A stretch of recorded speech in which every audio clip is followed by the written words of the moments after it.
ಒಂದು 2 ನಿಮಿಷ.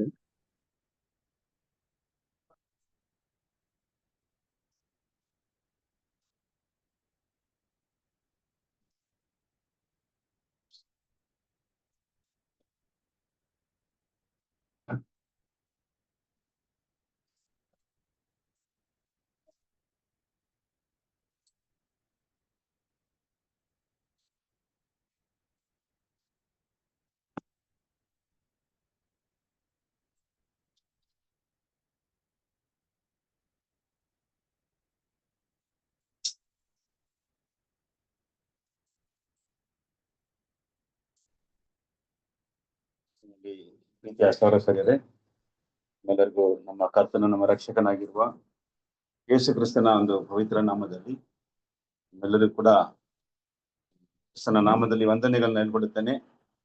ತಂದೆ ದೇವರ ಒಂದು ಮಹಾಕೃಪೆಯಿಂದ ಈ ಒಂದು ವಿಶೇಷವಾದ ದಿನದಲ್ಲಿ ನಮ್ಮ ಪ್ರಿಯ ಸಹೋದರ ಕುಮಾರ್ ಅವ್ರ ಮನೆಯಲ್ಲಿ ಕೂಡ ದೇವರು ನಮ್ಮನ್ನೆಲ್ಲ ಕೂಡ ಒಂದುಗೂಡಿಸಿ ಆತನ ನಾಮವನ್ನು ಮಹಿಮೆಪಡಿಸಲು ಮತ್ತು ಆತನ ವಾಕ್ಯವನ್ನು ಕೂಡ ನಾವು ಧ್ಯಾನಿಸೋದಕ್ಕೆ ಮತ್ತು ಸಹೋದರ ಸಹೋದರಿಯರ ಒಂದು ಪ್ರೀತಿಯನ್ನ ಕೂಡ ಹಂಚ್ಕೊಳ್ಳೋದಕ್ಕೆ ಈ ಒಂದು ಸಮಯವನ್ನ ಏರ್ಪಾಡು ಮಾಡಿಕೊಟ್ಟಂತ ನಮ್ಮ ತಂದೆ ದೇವರಿಗೆ ನಮ್ಮ ಕರ್ತನಾದ ಯೇಸು ಕ್ರಿಸ್ತನ ಮೂಲಕ ನಾವೆಲ್ಲರೂ ಕೂಡ ಸ್ತುತಿ ಸ್ತೋತ್ರಗಳನ್ನ ಸಲ್ಲಿಸುತ್ತಾ ಈ ದಿನದ ಒಂದು ಪಾಠಕ್ಕೆ ನಾವು ಮುಂದುವರಿಸೋಣ.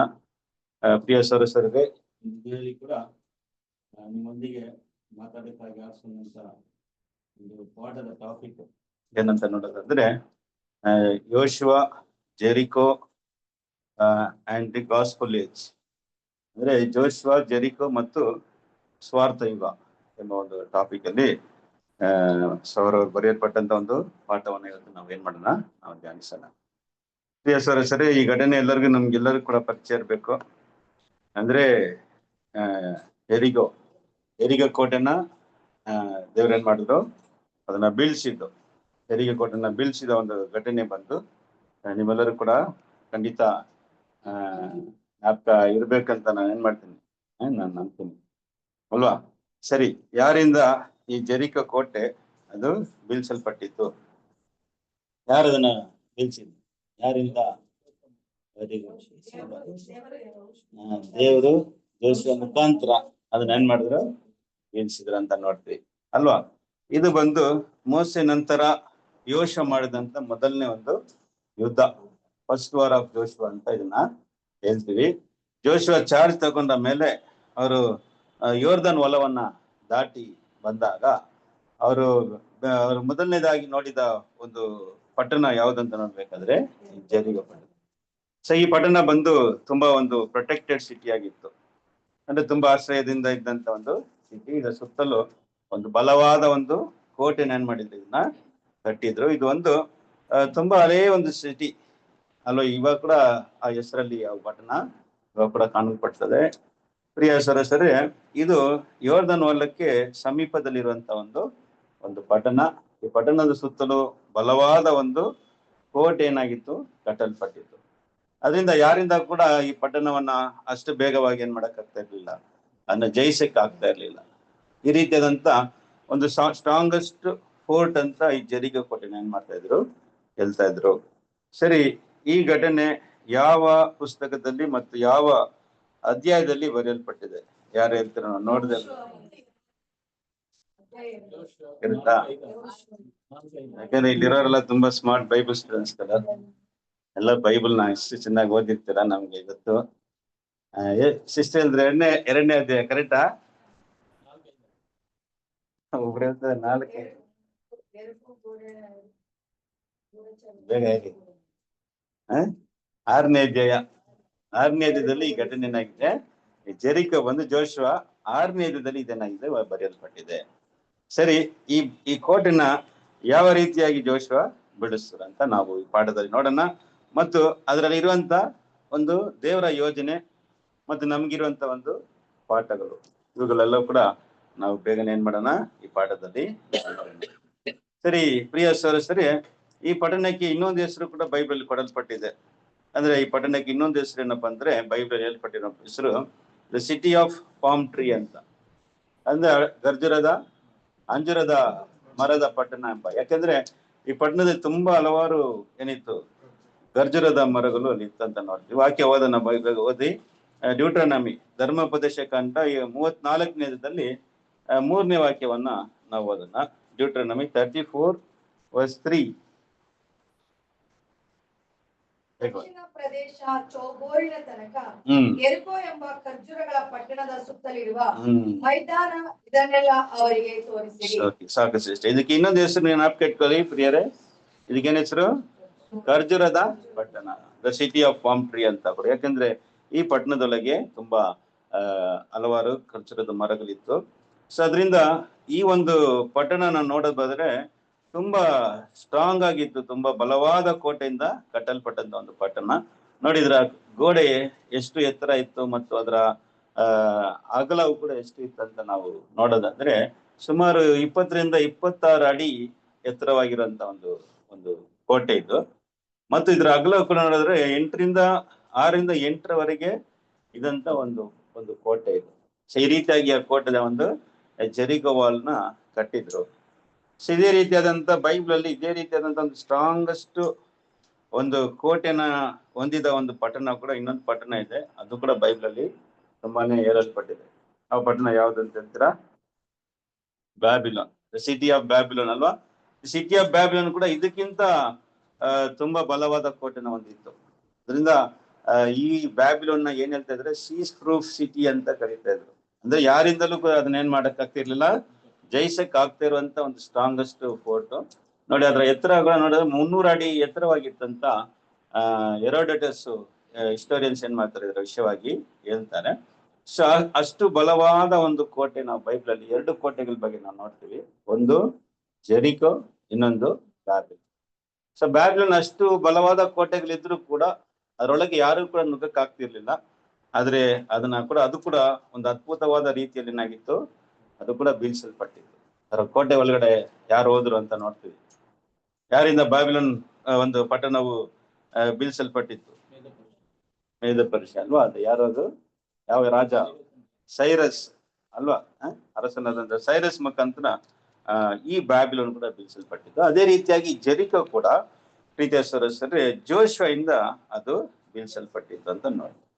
ಸರಿ, ಈ ಜೆರಿಕೋ ಕೋಟೆನ ಯಾವ ರೀತಿಯಾಗಿ ಬೀಳ್ಸಿದ್ರು ಅಂತ ನಾವು ವಿಷಯಗಳಲ್ಲಿ ನೋಡೋದಾದ್ರೆ ಆ ವಾಕ್ಯಗಳನ್ನ ನಾವು ಓದೋಣ ಬನ್ರಿ. ಒಂದೊಂದಾಗಿ ಓದ್ರಿ, ಶಬ್ದವಾಗಿ ಓದ್ರಿ. ಜೋಶುವ 6ನೇ ಅಧ್ಯಾಯದಲ್ಲಿ 1ರಿಂದ ಕೆಲವು ವಾಕ್ಯಗಳನ್ನ ಓದೋಣ.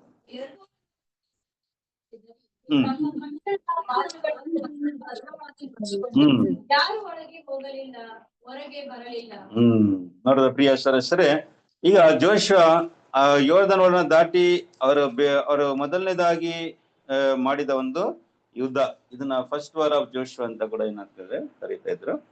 ಸರಿ, ಆ ಪಟ್ಟಣ ಕೂಡ ಭದ್ರವಾಗಿ ಏನಾಗಿತ್ತು, ಅದು ಮುಚ್ಚಲ್ಪಟ್ಟಿತ್ತು. ಆದ್ರೆ ಯಾರು ಕೂಡ ಒಳಗಡೆ ಹೋಗಿಲ್ಲ, ಬರಕ್ಕಿಲ್ಲ. ಮತ್ತು ಅವರಿಗೆ ಬೇಕಾದಂತ ಎಲ್ಲಾ ವಿಧವಾದ ಆಹಾರಗಳು ಎಲ್ಲ ಕೂಡ ಒಳಗಡೆ ಇದ್ದಿದ್ರಿಂದ ಯಾರು ಕೂಡ ಏನಾಗ್ತಿರ್ಲಿಲ್ಲ, ಹೊರಗೆ ಬರ್ತಾ ಇರ್ಲಿಲ್ಲ. ಸರಿ, ಇದನ್ನ ಯಾವ ರೀತಿಯಾಗಿ ದೇವರು ಇದನ್ನ ಜಯಿಸಿದ್ರು ಅಂತ ನಾವು ನೋಡೋಣ. ಕಂಟಿನ್ಯೂ ಮಾಡಿ ಸಿಸ್ಟರ್. ಹಂಗೆ 2ನೇ ವಾಕ್ಯ ನಾವು ಓದೋಣ. ನಾನು ಯೆರಿಕೋವನ್ನು ಅದರ ಅರಸರನ್ನು ಯುದ್ಧ ವೀರರನ್ನು ನಿನ್ನ ಕೈಗೆ ಒಪ್ಪಿಸಿದ್ದೇನೆ. ನೀವು ಪಟ್ಟಣದಿಂದ 6 ದಿವಸಗಳವರೆಗೆ ದಿನಕ್ಕೆ 1 ಸಾರಿ ಪಟ್ಟಣವನ್ನು ಸುತ್ತಲಿ. ನೋಡಿದ ಪ್ರಿಯ ಸದಸ್ಯರೇ, ಇದು ಯಾವ ರೀತಿ ಬೀಳಿಸಲ್ಪಟ್ಟಿದೆ ಅಂದ್ರೆ ಇದನ್ನ ಏನೋ ಬಾಂಬ್ ಇಟ್ಟೋ ಅಥವಾ ಆ ಕಾಲದಲ್ಲಿ ಇದ್ದಂತ ಕೋಟೆಗಳನ್ನ ಹೊಡೆಯುವ ಒಂದು ಆಯುಧಗಳನ್ನ ಇಟ್ಟೇನ್ ಮಾಡಿಲ್ಲ, ಇದನ್ನ ಬೀಳ್ಸಿಲ್ಲ. ಇದು ಯಾವ ರೀತಿಯಾಗಿ ಬೀಳ್ಸಾರಂದ್ರೆ ಸ್ವಾಮಿಯಲ್ಲಿ ಹೇಳ್ತಾರೆ, ಯುದ್ಧ ಪುರುಷರು ಏನ್ ಮಾಡ್ಬೇಕು, ಪಟ್ಟಣವನ್ನ 6 ದಿವಸಗಳನ್ನ ಮಾಡಬೇಕು, ಸುತ್ತಿ ಬರ್ಬೇಕು. ಪ್ರಿಯ ಸದಸ್ಯರೇ, ಎಷ್ಟು ಯುದ್ಧ ಪುರುಷರುಗಳು ಇದ್ರು ಅಂತ ಒಂದು ಲೆಕ್ಕ ನಾವು ನೋಡೋದಾದ್ರೆ ಆಕ್ಚುಲಿ ಎಷ್ಟು ಆರ್ಮಿ ಮೆನ್ಸ್ ಅದರಲ್ಲಿ ಇದ್ರು ಅಂತ ನೋಡೋದಾದ್ರೆ ಸುಮಾರು 6 ಲಕ್ಷ ಆರ್ಮೀಸ್ ಏನಾಗಿದ್ರು ಆ ಒಂದು ಸೈನ್ಯದಲ್ಲಿ ಇದ್ರು. ಯಾರ ಸೈನ್ಯದಲ್ಲಿ? ಯೋಶುವನ ಸೈನ್ಯದಲ್ಲಿ. ಸ್ವಲ್ಪ ಇಮ್ಯಾಜಿನ್ ಮಾಡಿ ನೋಡಿ, 6 ಲಕ್ಷ ಅಂದ್ರೆ ಅದ್ರಲ್ಲಿ 6 ಲಕ್ಷ ಜನರು ಕೂಡ ಆ ಕೋಟೆನ ಸುತ್ತ ಬಂದ್ರ ಅಂತ ನಮ್ಗೆ ಒಂದು ಪ್ರಶ್ನೆ ಕೂಡ ಬರ್ಬೋದು. ಆದ್ರೆ ವಾಕ್ಯಗಳು ನಮ್ಗೆ ಹೇಳ್ತಾ ಇದೆ. ಅದರಲ್ಲಿ ಮುಖ್ಯವಾಗಿ 6 ಲಕ್ಷ ಇಲ್ದೇ ಇದ್ರು ಕೂಡ ಒಂದು 40,000 ಮಂದಿ ಏನಾಗಿದ್ದಾರೆ, ಆ ಪಟ್ಟಣವನ್ನ ಸುತ್ತು ಬಂದಿದ್ದಾರೆ. ಯಾಕೆ ಇದನ್ನ ನೋಡೋಣ, ಯಾಕೆ ನಾವು ಇದನ್ನ ನೋಡ್ತಾ ಇದೀವಿ ಅಂದ್ರೆ ವಾಕ್ಯ ಹೋದ್ರಿ 4ನೇ ಅಧ್ಯಾಯದಲ್ಲಿ ಯೋಶುವ 4:13 ಓದೋಣ, ಓದ್ರಿ. ಹೊಡೆದ ಭಟ್ಟರಾಗಿದ್ದು ಹ್ಮ್. ಯುದ್ಧ ಮಾಡುವುದಕ್ಕಾಗಿ ಯೆಹೋವನ ಮುಂದೆ ಯೆರಿಕೋವಿನ ಬಯಲಿಗೆ ಬಂದನು. ನೋಡಿದ ಪ್ರಿಯ ಸದಸ್ಯರೇ, ಈ ವಾಕ್ಯ ನಮ್ಗೆ ಆಧಾರವಾಗಿದೆ. ಎಷ್ಟು ಮಂದಿ ಭಟ್ರು ಅಲ್ಲಿ? 40,000 ಅದನ್ನ ಏನ್ ಮಾಡಿದ್ದಾರೆ? ರೌಂಡ್ ಮಾಡಿದ್ದಾರೆ. ಸೊ ಇದು ನಮ್ಗೆ ಒಂದು ಲೆಕ್ಕಾಚಾರ ನಮ್ಗೆ ಸಿಗ್ತಾ ಇದೆ. ಹೆಂಗೆ ಇದು ಬೀಳುತ್ತಂತ ನಮ್ಗೆ ನೋಡೋದಕ್ಕಾಗಿ ಇದನ್ನ ನೋಡ್ತಾ ಇದ್ದೀವಿ ಅಲ್ವಾ. 40,000 ಮಂದಿ ಒಂದು ಮಾರ್ಚ್ ಪಾಸ್ಟ್ ಮಾಡಿದ್ದಾರೆ. ಆ ಸುತ್ತಲು ಏನ್ ಮಾಡ್ಬೇಕು? ದಿನಕ್ಕೆ ಒಂದು ರೌಂಡ್ ಏನ್ ಮಾಡ್ಬೇಕು? ಆ ಸುತ್ತಬೇಕು. ಹೆಂಗ್ ಸುತ್ತಬೇಕಂದ್ರೆ ನಮ್ ತರ ವಾಕ್ ಮಾಡೋದಲ್ಲ. ನಾವ್ ಮಾಡ್ತೀವಲ್ಲ ವಾಕಿಂಗ್, ಹೆಂಗ್ ಮಾಡ್ತೀವಿ? ಮಿಲಿಟರಿ ವಾಕ್ ಇದು ಅಲ್ಲ. ಮಿಲಿಟರಿ ವಾಕ್ ಮಾಡ್ದಲ್ಲ, ಲೆಫ್ಟ್ ರೈಟ್ ಅಂತ ಮಾಡ್ತಾರಲ್ಲ, ಆ ರೀತಿಯಾದಂತ ಒಂದು ವಾಕ್. ಅದರಿಂದ ನೆಲ ಏನಾಗ್ತಾ ಇತ್ತು? 40,000 ಮಂದಿ ಅಲ್ಲಿ ಮಾರ್ಚ್ ಪಾಸ್ ಮಾಡಿದ್ರೆ, ನೆಲಕ್ಕೆ ಹೊಡೆದು ಮಾಡಿದ್ರೆ ಏನಾಗುತ್ತೆ? ನೆಲ ಎಲ್ಲ ವೈಬ್ರೇಷನ್ ಆಗುತ್ತೆ. ಸೊ ಅದು ಕೂಡ ಇದಕ್ಕೆ ಒಂದು ಕಾರಣವಾಗಿರುತ್ತೆ ಅಂತ ನಾವು ನೋಡ್ತೀವಿ. ಸರಿ, ಈಗ ಹೇಗೆ ಅದರ ಒಂದು ಆರ್ಡರ್ ಹೆಂಗಿತ್ತು ಅಂತ ನಾವು ನೋಡೋಣ. ನೋಡಿ, ಕಂಟಿನ್ಯೂ ಮಾಡಿ ಸಿಸ್ಟರ್ ಹಂಗೆ ವಾಕ್ಯಗಳನ್ನ. 4ನೇ ವಾಕ್ಯ. 7 ಮಂದಿ ಯಾಜಕರು ಕೊಂಬುಗಳನ್ನು ಹಿಡಿದುಕೊಂಡು ಮಂಜೂಷದ ಮುಂದೆ ನಡೆಯಲಿ. 7ನೇ ದಿವಸ ನೀವು ಪಟ್ಟಣವನ್ನು 7 ಬಾರಿ ಸುತ್ತಬೇಕು. ನೋಡ್ರಿ, ಇದು ಮಾರ್ಚಿಂಗ್ ಆರ್ಡರ್ ಹೆಂಗಿತ್ತು ಅಂತ ನೋಡೋದಾದ್ರೆ, ಮುಂದೆ ಒಂದು ಬ್ಯಾಂಡ್ ಆಫ್ ಆರ್ಮಿ ಬಂದ್ಬಿಟ್ರು.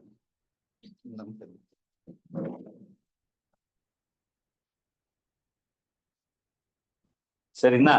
ಗಮನಿಸ್ತಾ ಇದ್ದೀರಾ? ಗಮನಿಸಿ ಪ್ರಿಯ ಸರಿರೇ.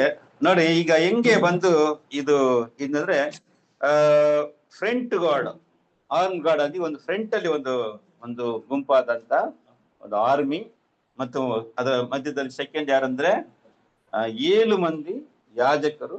ಆಮೇಲೆ ಏನಿತ್ತಿದ್ದಾರೆ? ಟ್ರಂಪೆಟ್ನ ಇಟ್ಕೊಂಡು ಊದ್ಬೇಕು, ಕೊಂಬುಗಳನ್ನ ಇಟ್ಟು ಊದ್ಬೇಕು.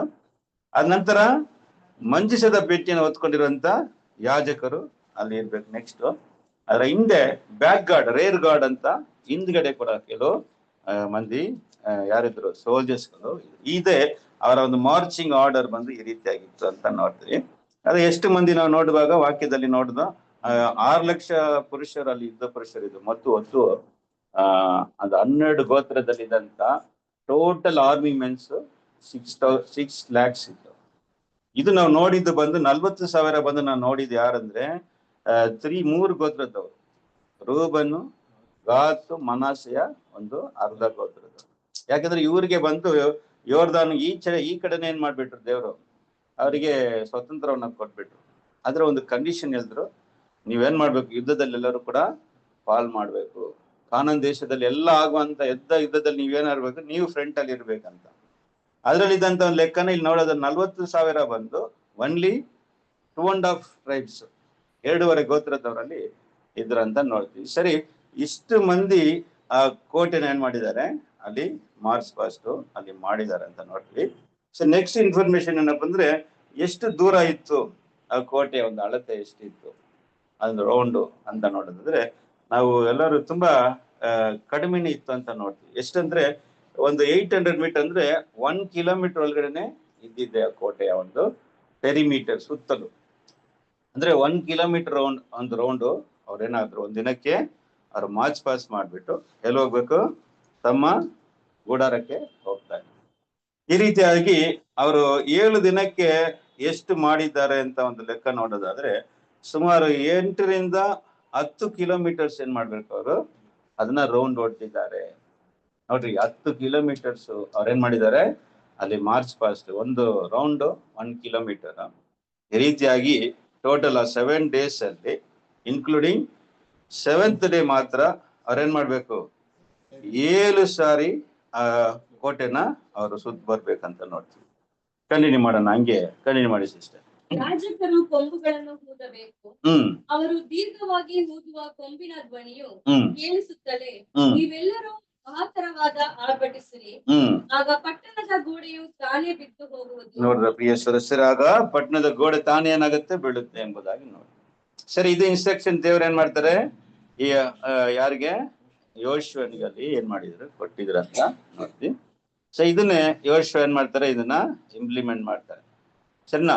ನೋಡಿ ಪ್ರಿಯರೇ, ಅಂದ್ರೆ ಒಂದು ದಿನಕ್ಕೆ ಒಂದು ರೌಂಡ್ ಯಾರು ಕೂಡ ಏನ್ ಮಾಡ್ಬಾರ್ದು?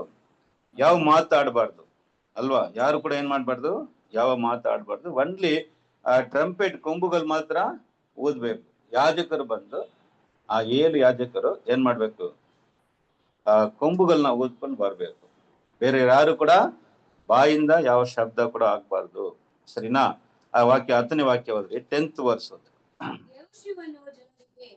ನೀವು ಈಗ ಆರ್ಭಟಿಸಬಾರದು, ನಿಮ್ಮ ಧ್ವನಿಯು ಕೇಳಿಸದಿರಲಿ, ನಿಮ್ಮ ಬಾಯಿಂದ ಒಂದು ಮಾತಾದರೂ ಹೊರಡದಿರಲಿ. ಆರ್ಭಟಿಸಿರೆಂದು ನಾನು ಹೇಳುವ ದಿವಸದಲ್ಲಿ ಮಾತ್ರ ಆರ್ಭಟಿಸಿರಿ ಎಂದು ಆಜ್ಞಾಪಿಸಿದರು. ಯಾವಾಗ ಹೇಳ್ತಾರೆ ಅವಾಗ ಮಾತ್ರ ನೀವು ಆರ್ಭಟ ಮಾಡ್ಬೇಕು ಅಂತ ನೋಡಿ. ಸರಿ, ಈಗ ನೆಕ್ಸ್ಟ್ ನೋಡೋಣ. ಈಗ ಇದನ್ನ ಜೋಶುವ ಏನ್ ಮಾಡ್ತಾರೆ, ಇದನ್ನ ಇಂಪ್ಲಿಮೆಂಟ್ ಮಾಡ್ತಾರೆ. ಸರಿ ಪ್ರಿಯರೇ, ಈ ಒಂದು ಜರಿಗ ಬಂದು ನಮ್ಮ ಯೋಶುವನ ಕಾಲದಿಂದ ಹಿಡಿದು ನಮ್ಮ ಕರ್ತನಾದ ಯೇಸು ಕ್ರಿಸ್ತನ ಕಾಲದಲ್ಲಿ ಕೂಡ ಇದರ ವಿಷಯವಾಗಿ ಏನಾಗಿದೆ, ಇದರಲ್ಲಿ ಬರೆಯಲ್ಪಟ್ಟಿದೆ ಅಂತ ನೋಡ್ತೀವಿ. ಸರಿ, ಈಗ 12ನೇ ವಾಕ್ಯವನ್ನ ಹೋದ್ರೆ, ಈಗ ಯೋಶುವ ಇಲ್ಲಿ ಒಂದು ಪಾಯಿಂಟ್ ನೀವು ನೋಟ್ ಮಾಡ್ಕೊಳ್ಳಿ. ಇದರ ಆತ್ಮಿಕ ಅರ್ಥವನ್ನ ನಾವು ಹಿಂದೆ ನೋಡೋಣ. ಯೋಶುವ ಇದನ್ನ ಏನ್ ಮಾಡ್ತಾನೆ, ಇದನ್ನ ಅಲ್ಲಿ ಇಂಪ್ಲಿಮೆಂಟ್ ಮಾಡ್ತಾರೆ. ವಾಕ್ಯ ಹೋದ್ರ 12ನೇ ವಾಕ್ಯ, ಯಾವಾಗ ಎದ್ರು? ಬೆಳಗ್ಗೆ ಎದ್ದನು. ಯಾಜಕರು ಯೆಹೋವನ ಮಂಜೂಷವನ್ನು ಹೊತ್ತುಕೊಂಡು ಹೊರಟರು. ನೋಡ್ರ ಪ್ರಿಯರ, ಇಲ್ಲಿ ವಾಕ್ಯ ಏನ್ ಹೇಳ್ತಂದ್ರೆ, ಅಂದ್ರೆ ಯೋಶುವನು ಸಾಯಂಕಾಲ ಎದ್ದರು ಅಂದ್ರೆ ಬೆಲೆಗೆ. ನಾವು ಯಾವಾಗ ಹೇಳ್ತೀವಿ, ಅವ್ರವ್ರಿಗೆ ಗೊತ್ತು, ನಾವೆಲ್ಲ ಯಾವಾಗ ಎಷ್ಟು ಗಂಟೆಗೆ. ಆದ್ರೆ ಬೈಬಲ್ ನೋಡೋದಾದ್ರೆ ಇಲ್ಲಿ ಬೆಲೆಗೆ ಅಂತ ಕನ್ನಡದಲ್ಲಿ ಇದೆ, ಆದ್ರೆ ಇಂಗ್ಲಿಷ್ ತಮಿಳಲ್ಲಿ ನೋಡೋದಾದ್ರೆ ಅರ್ಲಿ ಮಾರ್ನಿಂಗ್ ಅಂದ್ರೆ ಮುಂಜಾನೆಯಲ್ಲಿ, ಅಲಿಗಾಲೆ ಅಂದ್ರೆ ಒಂದು 3ರಿಂದ 4-6 ಇದ್ದಂತ ಸಮಯದಲ್ಲಿ ಜೋಶುವ ಏನ್ ಮಾಡಿದ್ದಾರೆ, ಅಲ್ಲಿ ಎದ್ದಿದ್ದಾರೆ. ಓಕೆನಾ? ಸರಿ, ಈಗ ನೆಕ್ಸ್ಟ್ ಯುದ್ಧ ಸನ್ನದ್ಧರು ಹಿಂದಕ್ಕೆ ಏನಾಗ್ತಾರೆ, ಯಾಜಕರು ಅವ್ರ ಹಿಂದೆ ಹೋದ್ರಂತ ನೋಡಿ. ಸರಿ, 14ನೇ ವಾಕ್ಯ ಈ ರೀತಿಯಾಗಿ 2 ಮತ್ತು 6 ದಿನಗಳು ಏನ್ ಮಾಡೋದು, ಒಂದು ರೌಂಡ್ ಹೊಡ್ಕೊಂಡು ಅವ್ರವ್ರ ಗೂಡಾರಕ್ಕೆ ಹೋದ್ರಂತ ನೋಡಿ. ಓಕೆ, ಓದಿ ಸಿಸ್ಟರ್, 14ನೇ ವಾಕ್ಯ. 2ನೇ ದಿನದಲ್ಲಿಯೂ ಪಟ್ಟಣವನ್ನು ಸುತ್ತಿ ಪಾಳೆಯಕ್ಕೆ ಹಿಂದಿರುಗಿದರು. 6 ದಿವಸ ಈ ಪ್ರಕಾರ ಮಾಡಿದರು. ನೋಡಿ, 6 ದಿವಸ ಒಂದೇ ರೌಂಡ್, ಸಿಂಗಲ್ ರೌಂಡ್ ಅಂತ ನೋಡ್ತೀವಿ. ಸರಿ, ಈಗ 7ನೇ ದಿವಸದ ವಿಷಯ ನೋಡೋಣ. 7th ಡೇ ಬಂದು ತುಂಬಾನೇ ಮುಖ್ಯವಾದ ಒಂದು ದಿನವಾಗಿದೆ. ಫಸ್ಟ್ ಡೇ ಅಂಡ್ ಒಂದು ಪ್ರಾರಂಭ ಮಾಡೋದು, ಇನ್ನೊಂದು ಅಂತ್ಯ ಮಾಡೋದು ಅಲ್ವಾ. ಪ್ರಾರಂಭದಲ್ಲಿ ನೋಡ್ಬೇಕಾ, ಯೋಶುವ ಮುಂಜಾನೆಯಲ್ಲಿ ಏನಾಗಿದ್ರು, ಎದ್ರು ಅಂತ ನೋಡ್ತೀವಿ. ಈಗ 15ನೇ ವಾಕ್ಯವನ್ನು ಗಮನಿಸಿ. 7ನೆಯ ದಿನದಲ್ಲಿ ಅವರು ಸೂರ್ಯೋದಯವಾಗುತ್ತಲೇ ಎದ್ದು ಅದೇ ಕ್ರಮದಲ್ಲಿ ಪಟ್ಟಣವನ್ನು 7 ಸಾರಿ ಸುತ್ತಿದರು. 7ನೇ ದಿವಸದಲ್ಲಿ ಏನಾದ್ರು ಎಲ್ಲರೂ, ಅಂದ್ರೆ ಇಲ್ಲಿ ಯೋಶುವ ಅಂತ ಸಿಂಗಲ್ ಆಗಿ ಅಲ್ಲಿಲ್ಲ, ಅಲ್ಲಿ ಅವರು ಅಂತ ಅಂದ್ರೆ ಇಸ್ರಾಯೇಲರು ಎಲ್ಲರೂ ಕೂಡ ಏನಾದ್ರು ಸೂರ್ಯೋದಯಕ್ಕೆ ಮುಂಚಿತವಾಗಿ ಏನಾಗಿದ್ದಾರೆ, ಎದ್ದಿದ್ದಾರೆ. ಎದ್ದು ಆ ರೀತಿಯಾಗಿ ಏನ್ ಮಾಡಿದ್ದಾರೆ, ಸುತ್ತಿದ್ದಾರೆ. ಅಲ್ವಾ? ಈಗ 6 ರೌಂಡ್ ಹೊಡೆದ್ಬಿಟ್ಟು 7ನೇ ರೌಂಡ್ ಅಲ್ಲಿ ಏನ್ ಮಾಡ್ಬೇಕು, ಅವರು ಆರ್ಭಟ ಮಾಡೋದು. ಸದ್ಯಕ್ಕೆ ಮುಂಚಿತವಾಗಿ ಯೋಶುವ ಅಲ್ಲಿ 2 ವಿಷಯನ ಅಲ್ಲಿ ಅವ್ರಿಗೆ ವಾರ್ನಿಂಗ್ ಕೊಡ್ತಾರೆ. ಒಂದು ಘಟನೆ ಏನಪ್ಪಾ ಅಂತ ನೋಡೋದಾದ್ರೆ, ವಾಕ್ಯ ಓದನ ಹೋದ್ರೆ ಹೆಂಗೆ, 16th. ಯಾಜಕರು ಕೊಂಬುಗಳನ್ನು ಊದಲು ಯೋಶುವನು ಜನರಿಗೆ ಆರ್ಭಟಿಸಿರಿ, ಯೆಹೋವನು ನಿಮಗೆ ಈ ಪಟ್ಟಣವನ್ನು ಕೊಟ್ಟಿದ್ದಾನೆ. ಆಮೇಲೆ 17ನೇ ವಾಕ್ಯ. ಇದರಲ್ಲಿರುವುದೆಲ್ಲವೂ ಕೇವಲ ಯೆಹೋವನ ಸೊತ್ತೆ ಎಂದು ತಿಳಿಯಿರಿ. ಸುಳ್ಳಿಯಾದ ರಾಹೇಲಳು ಅವಳ ಸಂಗಡ ಮನೆಯವರೆಲ್ಲರೂ ಕುಡಿಯಲಿ. ನಾವು ಕಳಿಸಿದ ದೂತರನ್ನು ಅವಳು ಅಡಗಿಸಿದ್ದಾಳೆ. ಪ್ರಿಯ ಸರಿ, ಆ ಪಟ್ಟಣದಲ್ಲಿ ಒಂದು ಮುಖ್ಯವಾದ ಒಂದು ಸ್ತ್ರೀಯಲ್ಲಿ ಇದ್ರು. ನಾವ್ ಯಾರು ಕೂಡ ಅವ್ರನ್ನ ಏನ್ ಮಾಡ್ಬಾರ್ದು, ಅರಿಬಾರ್ದು. ಯಾರ ಹೆಸರು ಅವ್ರದ್ದು? ರಾಹಾಬ್ ಅಲ್ವಾ, ರಾಹಾಬ್ ಅಂತ ನೋಡಿ. ಸರಿ, ರಾಹಾಬ್ ಒಂದು ಯಾರ ಒಂದು ತಾಯಿ ನೋಡೋಣ, ಯಾರು ಹೇಳ್ತೀರ. ರಾಹಾಬಲು ಎಷ್ಟು ಒಂದು ಅವ್ಳು ಮಾಡಿದಂತ ಈ ಒಂದು ಚಿಕ್ಕ ಸಹಾಯಕ್ಕೆ ದೇವರು ಅವಳಿಗೆ ಏನ್ ಮಾಡಿದ್ದಾರೆ, ದೊಡ್ಡ ಪ್ರತಿಫಲವನ್ನ ಕೊಟ್ಟರು. ಅದೇ ಅನ್ಕಂಪೇರಬಲ್ ಬ್ಲೆಸ್ಸಿಂಗ್ಸ್. ಯಾರಿಗೆ? ರಾಹಾಬಲ್. ಏನ್ ಬ್ಲೆಸ್ಸಿಂಗ್ ಕೊಟ್ರು? ಅಂತ ಬ್ಲೆಸ್ಸಿಂಗ್ ಏನ್ ಕೊಟ್ರು? ಯೇಸು ಸ್ವಾಮಿಯ ಒಂದು ಸಂತಾನ ಅವ್ರ ಮುಖಾಂತರನೇ ಅವರು ಒಂದು ಭಾಗವಾಗಿದ್ದಾರೆ. ಯಾರು? ರಾಹಾಬು ಬಂದು ಅವ್ರ ದಾಸಿ. ಆದ್ರೆ ನೋಡಿ ಪ್ರಿಯ ಸದಸ್ಯರೇ, ಯಾವ ರೀತಿಯಾಗಿ ದೇವರ ಒಂದು ಯೋಜನೆ ಇದೆ ಅಲ್ವಾ. ನಮ್ಮಿಂದ ಯಾರು ತುಂಬಾ ಕೀಳಾದವ್ರು ಅಂತ ಅನ್ಕೊಳ್ತೀವಿ, ಅಂತವ್ರನ್ನ ದೇವ್ರ ಏನ್ ಮಾಡ್ತಾರೆ, ತಮ್ಮ ಸೇವೆಗೆ ಉಪಯೋಗಿಸ್ತಾರೆ ಎಂಬುದಾಗಿ ನಾವು ಇಲ್ಲಿ ವಾಕ್ಯದಲ್ಲಿ ನೋಡ್ತೀವಿ. ಸರಿ, ಅವರ ತಂದೆ ಯಾರ ತಾಯಿ ರಾಹಾಬಳು? ಒಂದು ಒಡ್ಬಿಟ್ಟಿದ್ದಾರೆ ಎಲ್ಲಾರು. ಎಲ್ಲಿಗೆ? ಮತ್ತೆ ಬೋವಾಸನ ಒಂದು ತಾಯಿ. ಎಷ್ಟು ಒಂದು ಒಳ್ಳೆ ಮಗನನ್ನ ಏನ್ ಮಾಡಿದ್ದಾರೆ? ಎತ್ತಿದ್ದಾರೆ. ಬೋವಾಸ್ ಬಗ್ಗೆ ಗೊತ್ತಲ್ಲ? ಬೋವಾಸ್ ಹೆಂಡತಿ ಯಾರು? ರೂತ್. ಅಂದ್ರೆ ಬೋವಾಸು ಯಾರನ್ನ ಎತ್ತಿದ್ರು? ಓಬೇದು ಅಲ್ಲ, ಓಬೇದು ಈಸಾಯಿ ಬಂದು ಅರಸನಾದ ದಾವೀದ. ನೋಡಿ ಪ್ರಿಯ ಸಹೋದರರೇ, ಇಲ್ಲಿ ದೇವ್ರು ನೋಡಿ ಇಲ್ಲಿ ನಾವು ಜ್ಞಾಪಕ ಮಾಡ್ಬೇಕಾದಂತ ಒಂದು ವಿಷಯ ಇದೆ. ಯಾಕಂದ್ರೆ ಈ ಯೋಶುವ, ಈ ಜೆರಿಕೋ ಒಂದು ಘಟನೆಯಲ್ಲಿ ಈ ಯಾರು ರಾಹಾಬಳ ಒಂದು ಮುಖ್ಯವಾದ ಒಂದು ಭಾಗವಾಗಿದೆ. ಯಾಕಂದ್ರೆ ದೇವ್ರು ಅವ್ರನ್ನ ಏನ್ ಮಾಡಿದ್ದಾರೆ? ಅವಳನ್ನ ಕಾಪಾಡಿದ್ದಾರೆ ಅಂತ ನಾವ್ ಏನ್ ಮಾಡ್ತೀವಿ? ನಾವು ನೋಡಿ. ಅಂದ್ರೆ ಯಾಕೆ ಅಂದ್ರೆ ಅವ್ಳು ಮಾಡಿದಂತ ಒಂದು ಸಹಾಯ, ದೂತರನ್ನ ಏನ್ ಮಾಡಿದ್ದಾರೆ? ಅವರು ಕಾಪಾಡಿದ್ದು. ಸರಿ ಬಿಡ್ರೆ, ಎಷ್ಟು ಒಂದು ಉನ್ನತವಾದ ಆಶೀರ್ವಾದನ ಅವರಿಗೆ ಕೊಟ್ರು ಅಂತ ನಾವು ನೋಡಿದ್ರೆ, ನಮ್ಮ ಕರ್ತನಾದ ಯೇಸು ಕ್ರಿಸ್ತ. ನೋಡಿ ದೇವರ ಒಂದು ಯೋಜನೆ ಯಾವ ರೀತಿ ಇದೆ ನೋಡ್ರಿ ಪ್ರಿಯರೇ. ಈ ಮತ್ತಾಯ 1ನೇ ಅಧ್ಯಾಯದಲ್ಲಿ ನಾವು ನೋಡೋದಾದ್ರೆ, ಅಲ್ಲಿ 4 ಸ್ತ್ರೀಯರ ಹೆಸರುಗಳೇನಾಗಿದೆ ಅಲ್ಲಿ ಬರೆಯಲ್ಪಟ್ಟಿದೆ. ಜನರಲ್ ಆಗಿ ಎಲ್ಲಾ ಕಡೆ ಏನಾಗುತ್ತೆ? ಗಂಡಸರದೇ ಹೆಸರುಗಳೇನಾಗುತ್ತೆ? ಬರುತ್ತೆ. ಆದ್ರೆ ಮತ್ತಾಯದಲ್ಲಿ ಅಂದ್ರೆ ಯೇಸುವಿನ ಜನನದಲ್ಲಿ ದೇವರು ಏನ್ ಮಾಡಿದ್ದಾರೆ? 4 ಹೆಂಗಸರ ಹೆಸರುಗಳು ಅಲ್ಲಿ ಬರಲ್ಲ. ಬೇಗ ಹೇಳಿ, ಯಾರ್ಯಾರು ಬರ್ತದೆ? ಅವ್ರ 4 ತುಂಬಾ ಒಂದು ಅವರ ಫಸ್ಟ್ ವೆರಿ ಗುಡ್. ತಾಮಾರಲ್ಲಿ ಹೇಳ್ಬಿಟ್ಟು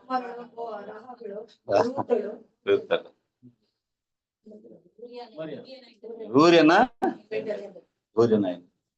ಯಾರ ಹೆಸರು? ಬತ್ಸೇಬ. ಸರಿ, 4 ಮಂದಿ ಜೀವನವನ್ನ ಸ್ವಲ್ಪ ನೋಡೋಣ. ನೋಡಿ, ಇವರ 4 ಮಂದಿ ಜೀವನ ನೋಡೋದಾದ್ರೆ, ಈಗ ತಾಮಾರರು ಲೋಕದ ದೃಷ್ಟಿಯಲ್ಲಿ ಯಾವ ರೀತಿ ಇದ್ರು?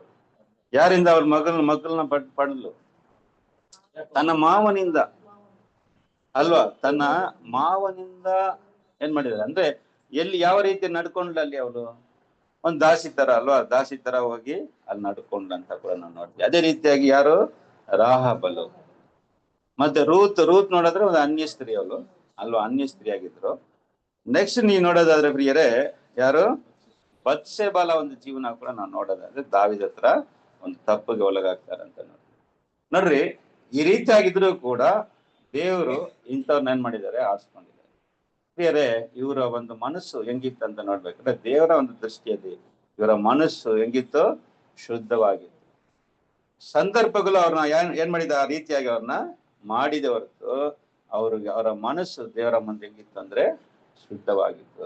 ದೇವರು ಮನುಷ್ಯನ ಮುಖ ನೋಡ್ತಾನೆ, ದೇವರು ಹೃದಯವನ್ನು ನೋಡಿ. ತಾಮರ ವಿಷಯಗಳು ನೋಡ್ಬೇಕಾದ್ರೆ, ಒಂದು ಸಹೋದರ ಕೂಡ ತಾಮರ ವಿಷಯವಾಗಿ ಹೇಳ್ಬೇಕಾದ್ರೆ ಅವ್ರನ್ನ ತುಂಬಾ ಕಂಡಮ್ ಮಾಡಿ ಅಲ್ಲಿ ಹೇಳಿದ್ರು. ಶೀಸ್ ಎ ಪ್ರಾಸ್ಟಿಟ್ಯೂಟ್ ಅಂತ ಏನ್ ಮಾಡಿದ್ರು? ಅವ್ರನ್ನ ತುಂಬಾ ಕಠಿಣವಾಗಿ ಒಂದು ಮಾತನ್ನ ಹೇಳಿದ್ರು. ಪ್ರಿಯ ಸರಸರೇ, ತಾಮರಲು ಮಾಡಿದ ಉದ್ದೇಶ ಏನಾಗಿತ್ತು ಅಂತ ನಾವು ನೋಡ್ಬೇಕು. ಅಲ್ಲ, ತನ್ನ ಮಾವನ ಹತ್ರ ಅವ್ರ ನಡ್ಕೊಂಡ ವಿಧಾನಗಳು ಯಾಕೆ ಆ ತರ ನಡ್ಕೊಂಡ್ರು ಅಂದ್ರೆ, ಒಂದು ಪ್ರಾಮಿಸ್ ಸೀಡ್ ಬರ್ಬೇಕು. ಯಾರು ಬರ್ಬೇಕಂದ್ರೆ, ಯೇಸು ಕ್ರಿಸ್ತನ ಯೂದ ವಂಶದಲ್ಲಿ ಬರ್ಬೇಕು. ತಾಮರಲ್ಲಿ ಬಂದು ತನ್ನ ಸಂತೋಷಕ್ಕೋಸ್ಕರ ತನ್ನ ಮಾವನ ಹತ್ರ ಅವ್ರು ಏನ್ ಮಾಡಿಲ್ಲ? ಮಲಗಿಲ್ಲ. ಅಂದ್ರೆ ಕ್ರಿಸ್ತನೆಂಬ ಒಂದು ಸಂತಾನ ಏನಾಗ್ಬೇಕು? ಬರ್ಬೇಕು. ಯಾಕೆಂದ್ರೆ ಯೂದನ ಹೆಂಡತಿಯ ಹುಟ್ಟಿದ ಮಕ್ಕಳು 3 ಕೂಡ ದೇವರ ದೃಷ್ಟಿಯಲ್ಲಿ ಹೆಂಗಿದ್ರು? ಕೆಟ್ಟವರಾಗಿದ್ರು. ಅದನ್ನ ಇಬ್ಬರನ್ನ ದೇವ್ರ ಏನ್ ಮಾಡ್ಬಿಟ್ರು? ಅವ್ರನ್ನ ಸಾಯಿಸ್ಬಿಟ್ರು. ಅವರ ಮನಸ್ಸು ಸರಿ ಇರ್ಲಿಲ್ಲ. ಅದರಿಂದಾನೇ ದೇವ್ರ ಏನ್ ಮಾಡಿದ್ರು ಅಂದ್ರೆ ತಾಮರಲ್ಲಿ ನೋಡಿ ಒಂದು ಒಳ್ಳೆ ಉದ್ದೇಶದಿಂದಾನೇ ಏನ್ ಮಾಡಿದಾರೆ? ಅದನ್ನ ಮಾಡಿದ್ದಾರೆ. ಸಂತೋಷಕ್ಕಾಗಿ ಅವ್ರು ಏನ್ ಮಾಡಿಲ್ಲ. ಏನ್ ಮಾಡ್ಬೇಕು? ಕ್ರಿಸ್ತ ಎಂಬ ಸಂತಾನ ಬರ್ಬೇಕೆಂಬುದಾಗಿ ಅವಳೊಂದು ಮಾರ್ಗವನ್ನು ಉಂಟು ಮಾಡು. ತನಗೆ ಕೆಟ್ಟ ಹೆಸರು ಬಂದ್ರೂ ಕೂಡ ಪರವಾಗಿಲ್ಲ. ನೋಡಿ, ಅದರಿಂದ ಎಷ್ಟು ಕಷ್ಟವಂತರಲ್ಲ ಅವಳು. ಊರ್ ಜನರೆಲ್ಲ ಸೇರ್ಕೊಂಡ್ರು. ಏನ್ ಮಾಡಿದಾರೆ ಇವ್ರೇನು ಉಪಚಾರ ಮಾಡಿದಲ್ಲ ಅಂತ ಅವಳ ಆಮೇಲೆ ಗೊತ್ತಾಯ್ತು ಇದು ಯೂದನೇ ಹೇಳ್ಬಿಟ್ರು. ಇವಳು ಯಾರು? ಈಕೆ ಬಂದು ನೀತಿ ಉಳ್ಳವಳು ಅಂತ ಯೂದನೇ ಅಲ್ಲಿ ಟೆಸ್ಟಿಫೈ.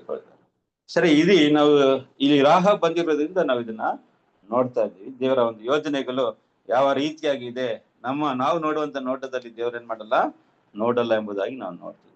ಸರಿ ಪ್ರೀತ ಸರಿ, ನೆಕ್ಸ್ಟ್ ನಾವು ನೋಡುವಂತ ಘಟನೆ ಇಲ್ಲಿ ನೋಡೋದಾದ್ರೆ, ಇಲ್ಲಿ ಈ ಒಂದು ಪಟ್ಟಣ ಮಟ್ಟಿ ಅದರಲ್ಲಿರುವಂತ ಎಲ್ಲವೂ ಕೂಡ ಏನಾಗಿದೆ? ಒಂದು ಶಾಪಕರವಾದಂತ ಒಂದು ಪಟ್ಟಣ ಅದು. ಅದರಿಂದ ಅಲ್ಲಿ ಇರುವಂತ ಯಾವ ವಸ್ತುಗಳು ಏನ್ ಮಾಡ್ಬಾರ್ದು, ಯಾರು ಕೂಡ ಮುಟ್ಬಾರ್ದು ಎಂಬುದಾಗಿ ದೇವರು ಏನ್ ಮಾಡಿದ್ದಾರೆ ಅಲ್ಲಿ ವಾಕ್ಯ ಹೇಳಿದ್ರೆ. 18ನೇ ವಾಕ್ಯವನ್ನು ಎಂದು ಎಚ್ಚರಿಕೆ ಕೂಡ ಅಲ್ಲಿ ಕೊಡ್ತಾರೆ.